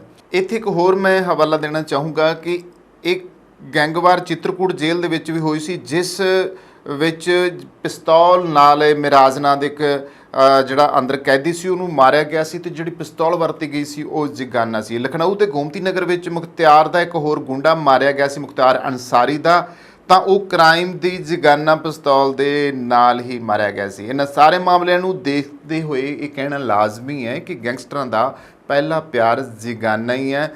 ਤਾਂ ਪੰਜਾਬੀ ਗਾਇਕ ਸਿੱਧੂ ਮੂਸੇਵਾਲਾ ਬਾਰੇ ਖਾਸ ਗੱਲ ਕਰਦੇ ਹਾਂ ਕਿ ਸਿੱਧੂ ਮੂਸੇਵਾਲਾ ਦੇ ਕਤਲ ਨੇ ਪੂਰੇ ਦੇਸ਼ ਵਿੱਚ ਹਲਚਲ ਮਚਾ ਦਿੱਤੀ। ਇਹ ਕਤਲ ਅਜਿਹਾ ਕਤਲ ਸੀ ਜਿਸ ਦਾ ਲੋਕਾਂ ਨੂੰ ਯਕੀਨ ਨਹੀਂ ਆਉਂਦਾ, ਔਰ ਪਤਾ ਲੱਗਿਆ ਕਿ ਸਿੱਧੂ ਮੂਸੇਵਾਲਾ ਦਾ ਜਦੋਂ ਪੋਸਟਮਾਰਟਮ ਹੋਇਆ ਨਾ, ਉਹਦੇ ਸਰੀਰ ਦੇ ਵਿੱਚ 24 ਗੋਲੀਆਂ ਵੱਜੀਆਂ ਹੋਈਆਂ ਸੀਗੀਆਂ। ਤੇ ਇਸ ਕਤਲ ਨੇ ਵਾਕਈ ਅਜੇ ਤੱਕ ਲੋਕਾਂ ਨੂੰ ਜਿਹੜਾ ਆ ਉਹ ਮਾਨਸਿਕ ਤੌਰ ਤੇ ਝਟਕਾ ਦਿੱਤਾ ਆ। ਪਰਿਵਾਰ ਨੂੰ ਤਾਂ ਲੱਗਿਆ ਹੀ ਆ। ਸਿੱਧੂ ਮੂਸੇਵਾਲਾ ਦੇ ਕਤਲ ਵਿੱਚ ਵੀ ਇਹ ਜਿਗਾਨਾ ਵਰਤੀ ਗਈ ਸੀ, ਤੇ ਲਾਰੈਂਸ ਬਿਸ਼ਨੋਈ ਦਾ ਗਰੋਹ ਇਸ ਪਿਸਤੌਲ ਦੀ ਸਭ ਤੋਂ ਵੱਧ ਵਰਤੋਂ ਕਰਦਾ ਹੈ। ਹੁਣ ਇਸ ਦਾ ਨੈਟਵਰਕ ਪੱਛਮੀ ਯੂਪੀ ਵਿੱਚ ਵੀ ਹੈ, ਇਸ ਲਈ ਜਿਗਾਨਾ ਆਸਾਨੀ ਨਾਲ ਉੱਥੇ ਪਹੁੰਚ ਗਈ ਹੈ। ਤੇ ਦੂਸਰੇ ਪਾਸੇ ਉੱਥੇ ਯੂਪੀ ਦੀ ਗੱਲ ਕਰ ਰਹੇ ਹਾਂ ਤਾਂ ਸਿੱਟ ਜਿਹੜੀ ਕਾਇਮ ਹੋਈ ਗਈ ਹੈ, ਇਹਨਾਂ ਦੀ ਜਾਂਚ ਕਰਨ ਵਾਸਤੇ ਉਹਨਾਂ ਨੇ ਜਾਂਚ ਸ਼ੁਰੂ ਕੀਤੀ ਆ। 2021 ਦੇ ਵਿੱਚ 6 ਜਿਗਾਨਾ ਪਿਸਤੌਲਾਂ ਜਿਹੜੀਆਂ ਸੀ ਉਹ ਫੜੀਆਂ ਗਈਆਂ ਸੀਗੀਆਂ, ਔਰ ਜਿਸ ਤਰੀਕੇ ਜਦੋਂ ਸਿੱਧੂ ਦਾ ਪੋਸਟਮਾਰਟਮ ਕੀਤਾ ਗਿਆ ਉਸ ਤੋਂ ਬਾਅਦ ਜਿਹੜੀ ਫੋਰੈਂਸਿਕ ਲੈਬ ਤੋਂ ਰਿਪੋਰਟਾਂ ਆਈਆਂ ਸੀਗੀਆਂ ਉਹ ਖੁਦ ਹੈਰਾਨ ਸੀਗੇ ਕਿ ਇਹ ਕਿਹੜਾ ਹਥਿਆਰ ਆ। ਔਰ ਜਿਨ੍ਹਾਂ ਨੇ ਜਾਂਚ ਕੀਤੀ ਉਹਨਾਂ ਨੇ ਇਹ ਵੀ ਕਿਹਾ ਸੀ ਕਿ ਜਿਸ ਹਥਿਆਰ 'ਚੋਂ ਗੋਲੀਆਂ ਚੱਲੀਆਂ ਆ ਉਹ ਹਥਿਆਰ ਜਿਹੜਾ ਆ ਉਹ ਤਾਂ ਇੱਥੇ ਹੈ ਹੀ ਨਹੀਂ ਇੰਡੀਆ ਵਿੱਚ। ਤਾਂ ਫਿਰ ਜਦੋਂ ਪੂਰੀ ਪੜਚੋਲ ਹੋਈ ਫਿਰ ਪਤਾ ਲੱਗਿਆ ਵੀ ਇੱਥੇ ਜਿਗਾਨਾ ਜਿਹੜਾ ਹਥਿਆਰ ਆ ਉਹ ਵਰਤਿਆ ਗਿਆ ਸੀਗਾ। ਹੁਣ ਇਹ ਹਥਿਆਰ ਜਿਹੜੇ ਇੰਨੇ ਖਤਰਨਾਕ ਆ, ਜਿਵੇਂ ਨੇਪਾਲ ਦੀ ਆਪਾਂ ਜ਼ਿਕਰ ਕਰ ਰਹੇ ਹਾਂ, ਇੱਥੇ ਆਉਂਦੇ ਕਿੱਦਾਂ ਆ? ਅਜਿਹੇ ਹਥਿਆਰ ਜੋ ਦੁਨੀਆ ਦੀਆਂ ਸਭ ਤੋਂ ਮਜ਼ਬੂਤ ਫੌਜਾਂ ਦੇ ਕੋਲੇ ਆ, ਉਹਨਾਂ ਦੀ ਨਕਲ ਨਾਲ ਬਣੇ ਹਥਿਆਰ ਜਿਸ ਨੈਟਵਰਕ ਰਾਹੀਂ ਭਾਰਤ ਆ ਰਹੇ ਨੇ, ਉਸ ਦੇ ਤਾਰ ਪਾਕਿਸਤਾਨ ਅਤੇ ਨੇਪਾਲ ਹੀ ਨਹੀਂ ਸੰਯੁਕਤ ਅਰਬ ਅਮੀਰਾਤ ਤੱਕ ਫੈਲੇ ਹੋਏ ਨੇ। ਪੁਲਿਸ ਮੁਤਾਬਕ ਆਰਡਰ ਦੁਬਈ ਰਾਹੀਂ ਪਾਕਿਸਤਾਨ ਜਾਂਦਾ ਅਤੇ ਹਥਿਆਰਾਂ ਦੀ ਖੇਪ ਪਾਕਿਸਤਾਨ ਤੋਂ ਨੇਪਾਲ ਰਾਹੀਂ ਭਾਰਤ ਪੁੱਜਦੀ ਹੈ। ਅੰਸਾਰੀ ਦਾ ਮਾਮਾ ਅਨਵਰ ਕਮਾਲ ਦੁਬਈ ਵਿੱਚ ਰਹਿੰਦਾ ਸੀ। ਅਨਵਰ ਕਮਾਲ ਦੇ ਰਿਸ਼ਤੇਦਾਰ ਪਾਕਿਸਤਾਨ ਵਿੱਚ ਨਕਲੀ ਹਥਿਆਰ ਤਿਆਰ ਕਰਨ ਦੇ ਧੰਦੇ ਵਿੱਚ ਨੇ। ਇਹ ਹਥਿਆਰ ਲੋਹੇ ਦੇ ਬਕਸੇ ਵਿੱਚ 에ਅਰ ਕਾਰਗੋ ਰਾਹੀਂ ਨੇਪਾਲ ਪਹੁੰਚਾਏ ਜਾਂਦੇ ਨੇ। ਤਾਂ ਜਿਵੇਂ ਹੁਣ ਸੀਮਾ ਆਈ ਹੋਈ ਇਹਨਾਂ ਦਿਨਾਂ ਦੇ ਵਿੱਚ ਤੁਸੀਂ ਵੇਖਿਆ ਕਿ ਸੀਮਾ 4 ਨਿਆਣਿਆਂ ਨੂੰ ਲੈ ਕੇ ਸਿੱਧੀ ਨੇਪਾਲ ਦੇ ਰਸਤੇ ਐਂਟਰੀ ਭਾਰਤ 'ਚ ਕਰ ਗਈ। ਬਈ ਕੋਈ ਪੁੱਛਗਿੱਛ ਹੀ ਹੈ ਨਹੀਂ, ਸਿੱਧੇ ਅਸੀਂ ਤਾਂ ਜਾਂਦੇ ਹਾਂ ਕਿਉਂਕਿ ਨੇਪਾਲ ਵਾਸਤੇ ਕੋਈ ਪਾਸਪੋਰਟ ਦੀ ਜ਼ਰੂਰਤ ਨਹੀਂ ਪੈਂਦੀ, ਇਸ ਕਰਕੇ ਸਿੱਧੇ ਆਰਾਮ ਨਾਲ ਇੱਥੇ ਵੜਦੇ ਹਾਂ। ਉੱਥੇ ਕੋਈ ਇੱਕ ਆਇਡੈਂਟੀ ਕਾਰਡ ਚੈੱਕ ਕਰਾਉਣਾ ਹੁੰਦਾ, ਵੱਧ ਤੋਂ ਵੱਧ ਹੋਰ ਕੀ ਹੋ ਸਕਦਾ। ਪਰ ਅਫਸੋਸ ਹੈ ਕਿ ਜਿਹੜੀ ਸਖਤੀ ਉੱਥੇ ਹੋਣੀ ਚਾਹੀਦੀ ਹੈ। ਜਿਸ ਤਰੀਕੇ ਉੱਥੋਂ ਹਥਿਆਰ ਸਾਡੇ ਆਰਾਮ ਨਾਲ ਐਂਟਰੀ ਕਰ ਜਾਂਦੇ ਆ, ਜਾਂ ਫਿਰ ਇਹ ਸੀਮਾ ਵਰਗੀਆਂ ਉੱਥੋਂ ਆ ਗਈਆਂ ਨੇ। ਕਸੀਮਾ ਹੈਦਰ ਜਿਹੜੀ ਹੈ ਉਹ ਆਪਦੇ 4 ਬੱਚਿਆਂ ਨਾਲ ਦਾਖਲ ਹੋਈ ਹੈ, ਯਾਨੀ ਕਿ ਤੇ ਇੱਕ ਬੰਦਾ ਪਰਿੰਦਾ ਪਰ ਮਾਰਦਾ ਤੇ ਉਹਦੇ ਵਾਸਤੇ ਸਖਤੀ ਬਾਕੀ ਬਾਰਡਰਾਂ 'ਤੇ, ਤਾਂ ਫਿਰ ਇੱਥੇ ਕਿਉਂ ਨਹੀਂ? ਇਸ ਕਰਕੇ ਆਸਾਨੀ ਨਾਲ ਜੇ ਉਹ ਆ ਸਕਦੇ ਆ ਤੇ ਬਈ ਉਹਨਾਂ ਦੇ ਜ਼ਰੀਏ ਨਾਲ ਕੋਈ ਕੁਛ ਆ ਸਕਦਾ, ਉਹਨਾਂ ਦੇ ਜ਼ਰੀਏ ਹਥਿਆਰ ਆ ਸਕਦੇ ਆ, ਉਹਨਾਂ ਦੇ ਜ਼ਰੀਏ ਨਜਾਇਜ਼ ਚੀਜ਼ਾਂ ਫੀਮ ਨਸ਼ੇ ਤੱਕ ਵੀ ਆ ਸਕਦੇ। ਕੋਈ ਵੱਡੀ ਇਹਦੇ ਵਿੱਚ ਗੱਲ ਨਹੀਂ ਗੀ। ਤਾਂ ਸੀਮਾ ਹੈਦਰ ਆਈ, ਸੀਮਾ ਹੈਦਰ ਬੜੇ ਆਸਾਨੀ ਨਾਲ ਇੱਥੇ ਦਾਖਲ ਹੋਈ। ਪਰ ਸਵਾਲ ਇਹ ਖੜਾ ਹੁੰਦਾ ਆ ਕਿ ਨੇਪਾਲ ਦੇ ਵਿੱਚ ਸਾਡੇ ਜਿਹੜੇ ਬਾਰਡਰ ਨੇ ਨੇਪਾਲ ਦੀ ਸਰਹੱਦ ਨਾਲ ਲੱਗਦੇ ਹੋਏ ਆ, ਉਹਨਾਂ ਉੱਤੇ ਦੇਸ਼ ਦੀਆਂ ਬਾਕੀ ਜਗ੍ਹਾ ਜਿਹੜੀਆਂ ਸਰਹੱਦਾਂ ਦੀਆਂ ਦੂਜੇ ਮੁਲਕਾਂ ਨਾਲ ਲੱਗਦੀਆਂ ਨੇ, ਜਿਸ ਤਰੀਕੇ ਉੱਥੇ ਸਥਿਤੀ ਬਹੁਤ ਮਜ਼ਬੂਤੀ ਵਾਲੀ ਆ। ਉੱਥੇ ਸੁਰੱਖਿਆ ਦੇ ਮਜ਼ਬੂਤ ਜਿਹੜੇ ਨੇ ਉਹ ਪਹਿਰੇਦਾਰ ਖੜੋਤੇ ਨੇ, ਸਾਡੀ ਆਰਮੀ ਖੜੀ ਹੈ, BSF ਖੜੀ ਹੈ। ਤਾਂ ਇੱਥੇ ਕਿਉਂ ਨਹੀਂ ਲਗਾਇਆ ਜਾਂਦਾ? ਇੱਥੇ ਕਿਉਂ ਨਹੀਂ ਅੰਕੁਸ਼? ਇਹਦਾ ਮਤਲਬ ਕੁਛ ਅਜਿਹਾ ਨੈਟਵਰਕ ਆ ਜਿਹੜਾ ਵਰਲਡ ਵਾਈਡ ਫੈਲਿਆ ਹੋਇਆ, ਕੁਛ ਅਜਿਹਾ ਨੈਟਵਰਕ ਆ ਜਿਹਦਾ ਜਾਲ ਇੰਨਾ ਉਲਝਿਆ ਹੋਇਆ ਕਿ ਉਹ ਇੱਕ ਦੂਸਰੇ ਨਾਲ ਇਸ ਤਰੀਕੇ ਜੁੜੇ ਆ ਕਿ ਉਹ ਆਸਾਨ ਹੈ। ਕਿਉਂਕਿ ਤੁਸੀਂ ਦੇਖੋ ਸਮੁੰਦਰੀ ਰਸਤੇ ਸਾਡੇ ਕੋਲ ਕੋਈ ਚੀਜ਼ ਐਂਟਰੀ ਨਹੀਂ ਹੋ ਸਕਦੀ, ਸਾਡੇ ਕੋਲੇ ਬਾਏ 에ਅਰ ਜਿਹੜੀ ਆ ਉਹ ਹੁਣ ਆਸਾਨੀ ਨਾਲ ਕਹਿ ਸਕਦੇ ਆ ਕਿ ਨੇਪਾਲ ਦੇ ਰਸਤੇ ਹੀ ਇਹ ਚੀਜ਼ ਪਹੁੰਚ ਸਕਦੀ ਆ, ਪਹਾੜੀ ਰਸਤੇ ਫੇਰ ਨਹੀਂ ਕੋਈ ਇਸ ਤਰੀਕੇ ਆ ਸਕਦਾ। ਤਾਂ ਸਾਡੀਆਂ ਜਿਹੜੀਆਂ ਸਰਹੱਦਾਂ ਨੇ ਜਿਹੜੀਆਂ ਗੁਆਂਢੀ ਮੁਲਕਾਂ ਦੇ ਨਾਲ ਲੱਗਦੀਆਂ, ਚਾਹੇ ਉਹ ਚੀਨ ਨਾਲ ਲੱਗਦੀਆਂ ਨੇ, ਚਾਹੇ ਉਹ ਪਾਕਿਸਤਾਨ ਨਾਲ ਲੱਗਦੀਆਂ ਨੇ, ਉੱਥੇ ਵੀ ਸੁਰੱਖਿਆ ਦੇ ਇੰਤਜ਼ਾਮਾਤ ਜਿਹੜੇ ਨੇ ਉਹ ਇੰਨੇ ਕੁ ਜ਼ਿਆਦਾ ਪੁਖਤਾ ਨਹੀਂ ਕਿ ਕਦੇ ਵੀ ਉੱਥੋਂ ਚੀਜ਼ ਕੋਈ ਇੱਧਰ ਨਹੀਂ ਆ ਸਕਦੀ ਗੀ, ਕਿਉਂਕਿ ਸਾਡੀ ਆਰਮੀ, ਸਾਡੀ BSF ਲੱਗੀ ਹੋਈ ਆ। ਗਲਤ ਹਰਕਤਾਂ ਨਾ ਕਰੇ ਕੋਈ ਸਾਡਾ ਦੁਸ਼ਮਣ ਜਿਹੜਾ ਆ, ਇਸ ਕਰਕੇ ਉਹਨਾਂ ਨੇ ਆਪਣੇ ਤੌਰ ਦੇ ਉੱਤੇ ਜਿਹੜਾ ਆ ਇੰਨਾ ਕੁ ਸੁਰੱਖਿਆ ਦੇ ਇੰਤਜ਼ਾਮਾਤ ਕੀਤੇ ਨੇ। ਪਰ ਇਸ ਦੇ ਬਾਵਜੂਦ ਇਹ ਜਿਹੜਾ ਇੱਕ ਚੋਰ ਮੋਰੀ ਆ ਉਹ ਨੇਪਾਲ ਆ, ਔਰ ਨੇਪਾਲ ਦੇ ਰਾਹੀਂ ਇੰਨੇ ਖਤਰਨਾਕ ਹਥਿਆਰ ਭਾਰਤ ਵਿੱਚ ਆ ਰਹੇ ਨੇ ਜੋ ਗੈਂਗਸਟਰਾਂ ਦੀ ਪਹਿਲੀ ਪਸੰਦ ਬਣੇ ਹੋਏ ਨੇ। ਸੋ ਚਾਹੀਦਾ ਇਹ ਹੈ ਕਿ ਸਰਕਾਰ ਇਸ ਦੇ ਉੱਤੇ ਜ਼ਰੂਰ ਅੰਕੁਸ਼ ਲਗਾਵੇ, ਇਸ ਤਰੀਕੇ ਨਕਲੀ ਹਥਿਆਰ ਨਾ ਆਉਣ ਔਰ ਲਾਇਸੈਂਸ ਸ਼ੁੱਧ ਜਿਹੜੇ ਹਥਿਆਰ ਨੇ ਉਹ ਜਿਹਨੇ ਲੈਣੇ ਨੇ ਉਸੇ ਨੂੰ ਹੀ ਲਾਇਸੈਂਸ ਜਿਹੜਾ ਆ ਉਸ ਤਰੀਕੇ ਪੂਰੇ ਜਾਣਕਾਰੀ ਲੈ ਕੇ ਫਿਰ ਦਿੱਤਾ ਜਾਵੇ। ਔਰ ਵੱਡੀ ਗੱਲ ਹੈ ਕਿ ਹਥਿਆਰਾਂ ਦੀ ਇਹ ਜਿਹੜੀ ਸਮਗਲਿੰਗ ਹੈ ਉਹ ਦੇਸ਼ ਦੇ ਲਈ ਇੱਕ ਵੱਡਾ ਖਤਰਾ ਆ ਔਰ ਖਤਰਾ ਆ ਕਿ ਜੇ ਇਹੋ ਜਿਹੇ ਹਥਿਆਰ ਜਿਹੜੇ ਨੇ ਉਹ ਗੈਂਗਸਟਰ ਔਰ ਅਪਰਾਧੀਆਂ ਦੇ ਕੋਲੇ ਆਉਣਗੇ ਤਾਂ ਉਹ ਫਿਰ ਕਿਹੋ ਜਿਹਾ ਖਤਰਨਾਕ ਅੰਜਾਮ ਦੇਣਗੇ, ਜਿਵੇਂ ਕਿ ਸਿੱਧੂ ਮੂਸੇਵਾਲਾ ਦਾ ਕਤਲ ਹੋਇਆ ਜਿਹੜਾ ਅਜੇ ਤੱਕ ਲੋਕ ਭੁੱਲ ਨਹੀਂ ਸਕੇ। ਸੋ ਅਜਿਹੀਆਂ ਚੀਜ਼ਾਂ ਦੇ ਉੱਤੇ ਅੰਕੁਸ਼ ਲੱਗਣਾ ਚਾਹੀਦਾ ਆ। ਸੋ ਦੋਸਤੋ ਇਹ ਸੀ ਦੋ ਖਬਰਾਂ ਜਿਨ੍ਹਾਂ ਉੱਤੇ ਗੱਲਬਾਤ ਕੀਤੀ, ਇੱਥੇ ਹੀ ਸਮਾਪਤੀ ਕਰਦੇ ਹਾਂ। ਕੈਮਰਾ ਪਰਸਨ ਜਸ਼ਨਦੀਪ ਦੇ ਨਾਲ ਕਮਲਜੀਤ ਸਿੱਧੂ, ਦਾ ਪੰਜਾਬ ਟਾਕਸ।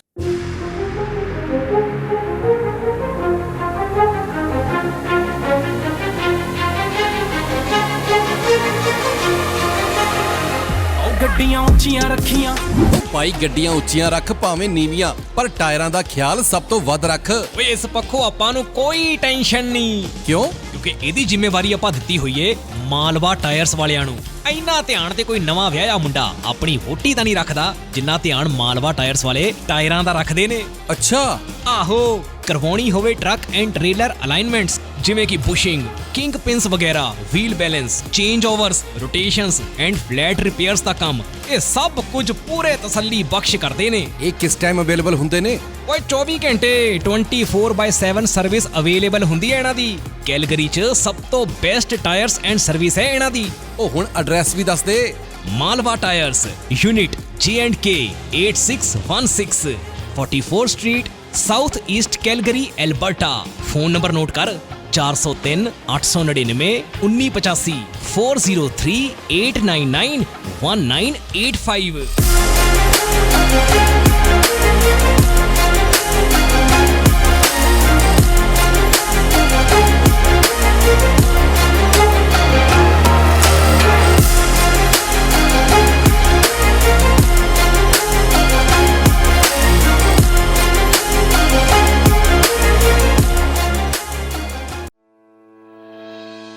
ਜਦੋਂ ਯੂਐਸ ਅਤੇ ਕੈਨੇਡਾ ਵਿਚਕਾਰ ਸਰਹੱਦ ਪਾਰ ਸ਼ਿਪਿੰਗ ਦੀ ਗੱਲ ਆਉਂਦੀ ਹੈ ਤਾਂ ਤੁਹਾਨੂੰ ਲੋੜ ਹੈ ਅਜਿਹੀ ਕੰਪਨੀ ਦੀ ਜਿਸ ਤੇ ਤੁਸੀਂ ਭਰੋਸਾ ਕਰ ਸਕੋ, ਜਿਸ ਕੋਲ ਕੰਮ ਨੂੰ ਸਹੀ ਢੰਗ ਨਾਲ ਕਰਨ ਦਾ ਅਨੁਭਵ, ਮੁਹਾਰਤ ਅਤੇ ਸਰੋਤ ਹੋਣ। ਤੁਹਾਨੂੰ ਲੋੜ ਹੈ ਫੋਰਟਰੈਕਸ ਦੀ। ਉੱਤਰੀ ਅਮਰੀਕਾ ਵਿੱਚ ਪ੍ਰਮੁੱਖ ਕ੍ਰਾਸ ਬਾਰਡਰ ਟਰੱਕਿੰਗ ਲਈ ਸਭ ਤੋਂ ਭਰੋਸੇਮੰਦ ਅਤੇ ਤਜਰਬੇਕਾਰ ਕੰਪਨੀ। ਸਤਿ ਸ਼੍ਰੀ ਅਕਾਲ ਜੀ, ਵੈਲਕਮ ਟੂ ਫੋਰਟਰੈਕਸ, ਤੁਹਾਡੀ ਆਪਣੀ ਨਾਰਥ ਅਮਰੀਕਾ ਵਾਈਡ ਕੰਪਨੀ। ਫੋਰਟਰੈਕਸ ਤੁਹਾਨੂੰ ਪ੍ਰੋਵਾਈਡ ਕਰਦੀ ਹੈ ਕੈਨੇਡਾ ਵਾਈਡ ਅਤੇ ਕ੍ਰਾਸ ਬਾਰਡਰ ਟਰਾਂਸਪੋਰਟ ਸਰਵਿਸਿਜ਼, ਜਿੱਥੇ ਕਿ ਡੈਡੀਕੇਟਿਡ ਰਨਸ ਕੈਲੀਫੋਰਨੀਆ ਅਤੇ ਟੈਕਸਸ ਦੇ ਨਾਲ ਕੈਨੇਡਾ ਵਾਈਡ ਫਲੈਕਸੀਬਲ ਵਰਕ ਵੀ ਪ੍ਰੋਵਾਈਡ ਕੀਤਾ ਜਾਂਦਾ ਹੈ।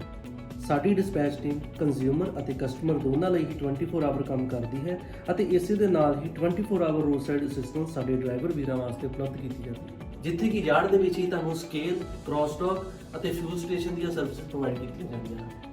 ਤੁਹਾਡਾ ਸਮਾਨ, ਪਿਆਰ ਤੇ ਵਿਸ਼ਵਾਸ ਕਿੰਨਾ ਜ਼ਿਆਦਾ ਕੀਮਤੀ ਹੈ, ਇਸ ਗੱਲ ਨੂੰ ਫੋਰਟਰੈਕਸ ਚੰਗੀ ਤਰ੍ਹਾਂ ਸਮਝਦਾ ਹੈ ਅਤੇ ਅਸੀਂ ਇਸ ਨੂੰ ਬਹੁਤ ਸਾਵਧਾਨੀ ਤੇ ਧਿਆਨ ਨਾਲ ਤੁਹਾਡੇ ਆਪਣਿਆਂ ਤੱਕ ਪਹੁੰਚਾਉਂਦੇ ਹਾਂ। ਸਾਡੀ ਆਧੁਨਿਕ ਟਰੈਕਿੰਗ ਟੈਕਨੋਲੋਜੀ ਦੀ ਮਦਦ ਨਾਲ ਤੁਸੀਂ ਆਪਣੀ ਸ਼ਿਪਮੈਂਟ ਨੂੰ ਟਰੈਕ ਕਰ ਸਕਦੇ ਹੋ। ਇਸ ਲਈ ਭਾਵੇਂ ਮੰਜ਼ਿਲ ਕਿੰਨੀ ਹੀ ਦੂਰ ਕਿਉਂ ਨਾ ਹੋਏ, ਫੋਰਟਰੈਕਸ ਤੁਹਾਡਾ ਪਿਆਰ ਤੁਹਾਡੇ ਆਪਣਿਆਂ ਤੱਕ ਪਹੁੰਚਾਉਣ ਲਈ ਹੈ ਹਮੇਸ਼ਾ ਤਿਆਰ। ਅੱਜ ਹੀ ਸਾਡੀ ਡਰਾਈਵਰਾਂ, ਵੇਅਰਹਾਊਸਾਂ ਅਤੇ ਲੌਜਿਸਟਿਕ ਮਾਹਿਰਾਂ ਦੇ ਵਿਆਪਕ ਨੈਟਵਰਕ ਨਾਲ ਜੁੜੋ ਤੇ ਆਪਣੇ ਕਾਰੋਬਾਰ ਨੂੰ ਉਚੇਰੇ ਪੱਧਰ ਤੇ ਲੈ ਜਾਓ। ਫੋਰਟਰੈਕਸ ਤੁਹਾਡਾ ਭਰੋਸਾ ਹਮੇਸ਼ਾ ਬਰਕਰਾਰ ਰੱਖਦੀ ਆਈ ਹੈ ਤੇ ਹਮੇਸ਼ਾ ਰੱਖੇਗੀ। ਹੋਰ ਜਾਣਨ ਲਈ ਅੱਜ ਹੀ ਸਾਡੇ ਨਾਲ ਸੰਪਰਕ ਕਰੋ।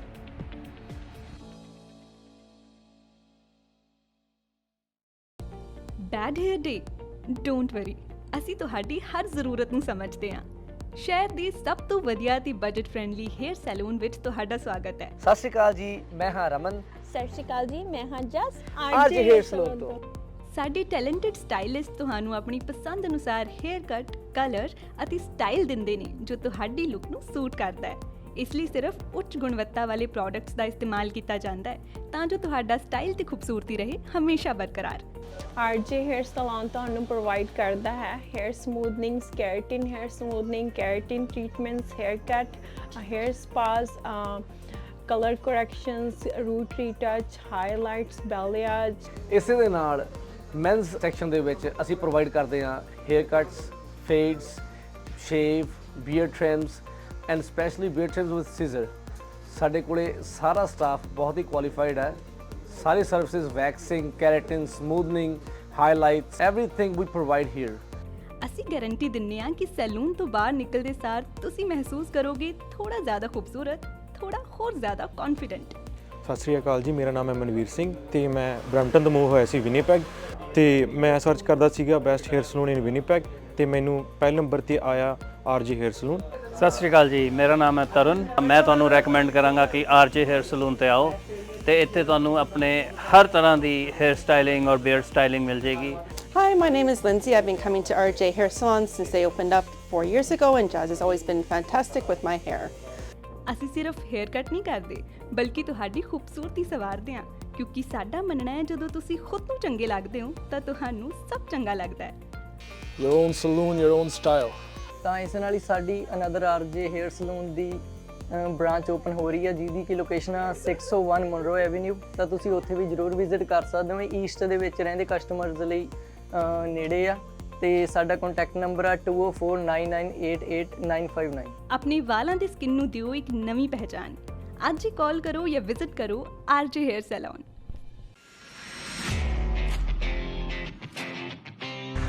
ਹੋ ਕਿੱਦਾਂ ਓਏ ਆਪਣੀ ਅਲਾਈਨਮੈਂਟ ਚੈੱਕ ਕਰਾ, ਮੈਂ ਤੇ ਸਿੱਧਾ। ਉਹ ਯਾਰ ਆਪਣੀ ਤਾਂ ਨਹੀਂ ਪਰ ਆਪਣੇ ਟਰੱਕ ਦੀ ਅਲਾਈਨਮੈਂਟ ਕਰਾਣੀ ਹੈ ਤੇ ਆਪਣੇ ਦੂਜੇ ਟਰੱਕ ਦੇ ਨਵੇਂ ਟਾਇਰ ਵੀ ਪਵਾਉਣੇ ਨੇ। ਫੇਰ ਤੇ ਤੂੰ ਬਸ ਇੱਕੋ ਜਗ੍ਹਾ ਜਾ, boost truck and trailer repair limited. ਪਿਛਲੇ 1 ਸਾਲ ਤੋਂ ਇਹ ਆਪਣੀ ਸ਼ਾਪ ਚਲਾ ਰਹੇ ਨੇ। ਇਹਨਾਂ ਕੋਲ ਹਰ ਤਰ੍ਹਾਂ ਦੇ ਬ੍ਰਾਂਡ ਦੇ ਟਾਇਰਸ ਅਵੇਲੇਬਲ ਨੇ ਤੇ ਇਹ ਬੈਸਟ ਸਰਵਿਸ ਪ੍ਰੋਵਾਈਡ ਕਰਦੇ ਨੇ। ਡਿਲੀਵਰੀ ਵੀ ਟਾਈਮ ਸਿਰ ਕਰ ਦਿੰਦੇ ਨੇ ਤੇ ਅਲਾਈਨਮੈਂਟ ਓਏ ਇਹਨਾਂ ਕੋਲ ਹਾਈ ਟੈਕਨੋਲੋਜੀ ਨਾਲ ਲੈਸ ਅਲਾਈਨਮੈਂਟ ਮਸ਼ੀਨ ਹੈ ਜੋ ਕਿ ਮੈਨੀਟੋਬਾ ਦੀ ਫਰਸਟ ਅਲਾਈਨਮੈਂਟ ਮਸ਼ੀਨ ਹੈ। ਇਹਨਾਂ ਦਾ ਤੇ ਸਗੋਂ ਸਲੋਗਨ ਵੀ ਇਹ ਹੈ, safe tyre safe money. Time ਤਾਂ ਨਹੀਂ ਜ਼ਿਆਦਾ ਲਾਉਂਦੇ? ਓ ਭਾਈ 24 ਘੰਟੇ 7 ਦਿਨ ਡਰਾਈਵ ਥਰੂ ਸਰਵਿਸ ਅਵੇਲੇਬਲ ਹੈ। ਬਸ 45 ਮਿੰਟ 'ਚ ਤੁਹਾਡਾ ਕੰਮ ਡਨ। ਐਂਡ ਸਭ ਤੋਂ ਖਾਸ ਗੱਲ, ਨੈਸ਼ਨਲ ਅਕਾਊਂਟ ਹੋਲਡਰਸ ਵੀ ਪ੍ਰੋਵਾਈਡ ਕਰਦੇ ਨੇ। ਇਹ ਐਨੂਅਲ ਸੇਫਟੀ ਕਰਕੇ ਦਿੰਦੇ ਨੇ, ਯਾਨੀ ਕਿ ਟਰੱਕ ਨਾਲ ਰਿਲੇਟ ਹਰ ਨਿੱਕਾ ਵੱਡਾ ਕੰਮ ਓਕੇ ਰਿਪੋਰਟ ਕਰਕੇ ਦਿੰਦੇ ਨੇ। ਸਤਿ ਸ਼੍ਰੀ ਅਕਾਲ ਜੀ, ਮੈਂ Balkaran Singh, boost truck and trailer repair shop Winnipeg ਤੋਂ। ਅਸੀਂ ਤੁਹਾਡੇ ਲਈ ਲੈ ਕੇ ਆਏ ਹਾਂ ਜੀ ਵਨ ਰੂਫ ਦੇ ਥੱਲੇ ਹੀ multiple service like mechanical work, alignment, wheel balance, tyre service. ਤਾਂ ਅਸੀਂ ਹੁਣ ਤੁਹਾਡੇ ਲਈ ਇੱਕ ਛੱਤ ਦੇ ਥੱਲੇ ਹੀ ਇਹ ਸਾਰੀਆਂ ਸਰਵਿਸ ਪ੍ਰੋਵਾਈਡ ਕਰਵਾਵਾਂਗੇ। ਤੁਹਾਡਾ ਵਿਸ਼ਵਾਸ ਸਾਡੀ ਤਾਕਤ।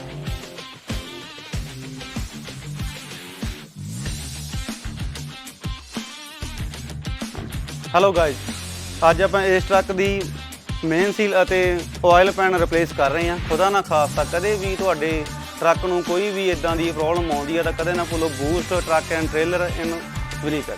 ਉਹ ਐਡਰੈਸ ਵੀ ਦੱਸ ਦੇ ਹੁਣ। Unit 611 Vervin drive, Rosser, Manitoba, ROH 1E0 ਜਾਂ ਤੂੰ repair@boosttrucktrailer.com ਤੇ ਲੌਗਇਨ ਵੀ ਕਰ ਸਕਦਾ ਹੈ। ਉਹ ਚੰਗਾ, ਮੈਂ ਚੱਲਦਾ ਉੱਥੇ। ਸੁਣ ਦੀ ਪੰਜਾਬ ਟਾਕਸ ਦਾ ਰੈਫਰੈਂਸ ਦੇ ਦੀ, $25 ਦਾ ਗਿਫਟ ਕਾਰਡ ਵੀ ਮਿਲੇਗਾ। ਚੰਗਾ। ਤੁਹਾਡੀਆਂ ਗੱਡੀਆਂ ਲਈ ਕਿਸੇ ਵੀ ਤਰ੍ਹਾਂ ਦੀ ਮੁਰੰਮਤ ਜਾਂ 4 ਵੀਲਰ ਹੈਲਪਲਾਈਨ ਜੇਕਰ ਤੁਸੀਂ ਭਾਲ ਰਹੇ ਹੋ ਤਾਂ ਸੰਪਰਕ ਕਰੋ ਤੁਹਾਡੇ ਆਪਣੇ ਸ਼ਹਿਰ ਵਿਨੀਪੈਗ 'ਚ ਟਾਊਨ ਆਟੋ ਬਾਡੀ ਵਿਖੇ। ਸਤਿ ਸ਼੍ਰੀ ਅਕਾਲ ਜੀ, ਮੇਰਾ ਨਾਮ ਹੈਗਾ Shamsher Singh, town auto body ਤੋਂ। ਰੱਬ ਨਾ ਕਰੇ ਤੁਹਾਡੀ ਗੱਡੀ ਨੂੰ ਕੁਝ ਹੋ ਜਾਂਦਾ ਵਾ ਤੇ ਤੁਸੀਂ ਸਿੱਧਾ ਟਾਊਨ ਆਟੋ ਬਾਡੀ ਤੇ ਆਓ। ਅਸੀਂ ਇੱਥੇ ਇਹ ਸਾਡੀ ਜਿਹੜੀ ਸ਼ਾਪ ਹੈਗੀ ਡਾਇਰੈਕਟ ਰਿਪੇਅਰ ਸ਼ਾਪ ਹੈਗੀ ਆ। ਅਸੀਂ ਆਪਣੇ ਆਪ ਹੀ ਐਮਪੀਏ ਨੂੰ ਕਾਲ ਕਰਕੇ ਤੁਹਾਡੀ ਗੱਡੀ ਦਾ ਕਲੇਮ ਖੋਲ੍ਹ ਦਿੰਦੇ ਹਾਂ ਤੇ ਤੁਹਾਡੀ ਗੱਡੀ ਦਾ ਐਸਟੀਮੇਟ ਬਣਾ ਕੇ ਐਮਪੀਏ ਨੂੰ ਭੇਜ ਦਿੰਦੇ ਹਾਂ।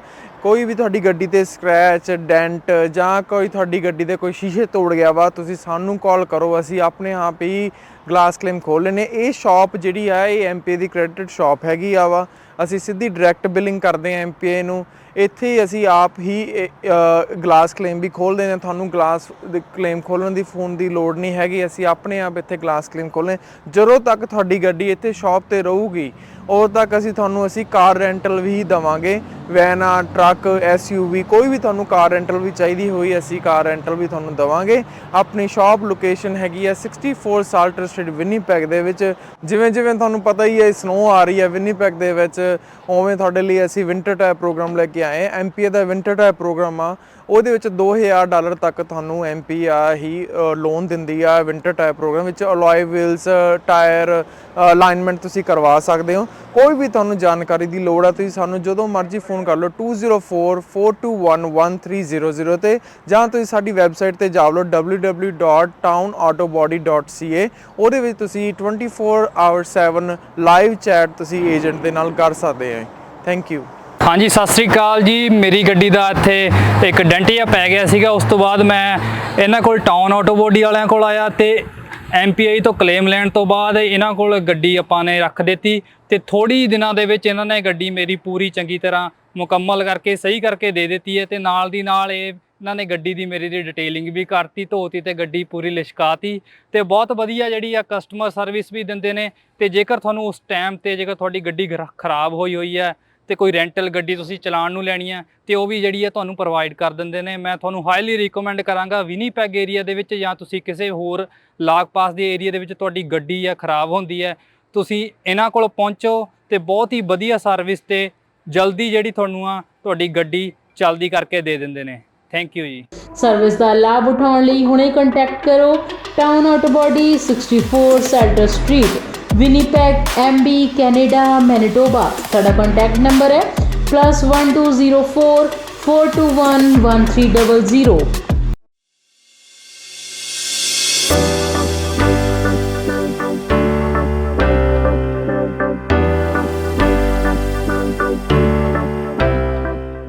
ਕੀ ਤੁਸੀਂ ਆਪਣੇ ਕਾਰੋਬਾਰ ਵਿੱਚ ਟਰਾਂਸਪੋਰਟੇਸ਼ਨ ਲਈ ਇੱਕ ਭਰੋਸੇਯੋਗ ਸਾਥੀ ਦੀ ਭਾਲ ਕਰ ਰਹੇ ਹੋ ਤਾਂ ਤੁਹਾਨੂੰ ਲੋੜ ਹੈ ਮਹਿਤੋਜ ਗਰੁੱਪ ਲਿਮਟਿਡ ਦੀ, ਜੋ ਕਿ ਹਨ ਭਰੋਸੇਮੰਦ, ਕੁਸ਼ਲ ਤੇ ਕਿਫਾਇਤੀ। ਸਾਡੇ ਮਾਹਿਰਾਂ ਦੀ ਟੀਮ ਯਕੀਨੀ ਬਣਾਉਂਦੀ ਹੈ ਕਿ ਤੁਹਾਡੇ ਸਾਮਾਨ ਨੂੰ ਸਮੇਂ ਸਿਰ ਆਪਣੀ ਮੰਜ਼ਿਲ ਤੇ ਪਹੁੰਚਾਇਆ ਜਾ ਸਕੇ।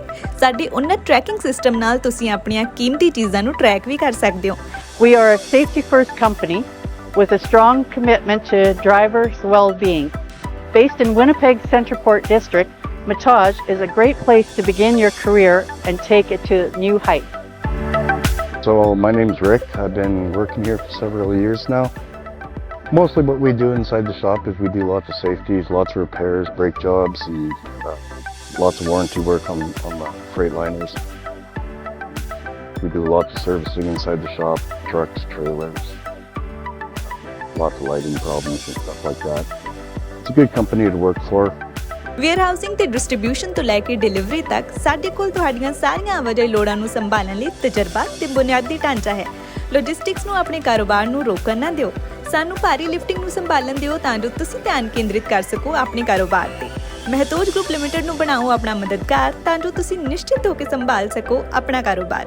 ਸਕਰੀਨ ਤੇ ਦਿੱਤੇ ਨੰਬਰਾਂ ਉੱਤੇ ਅੱਜ ਹੀ ਸੰਪਰਕ ਕਰੋ।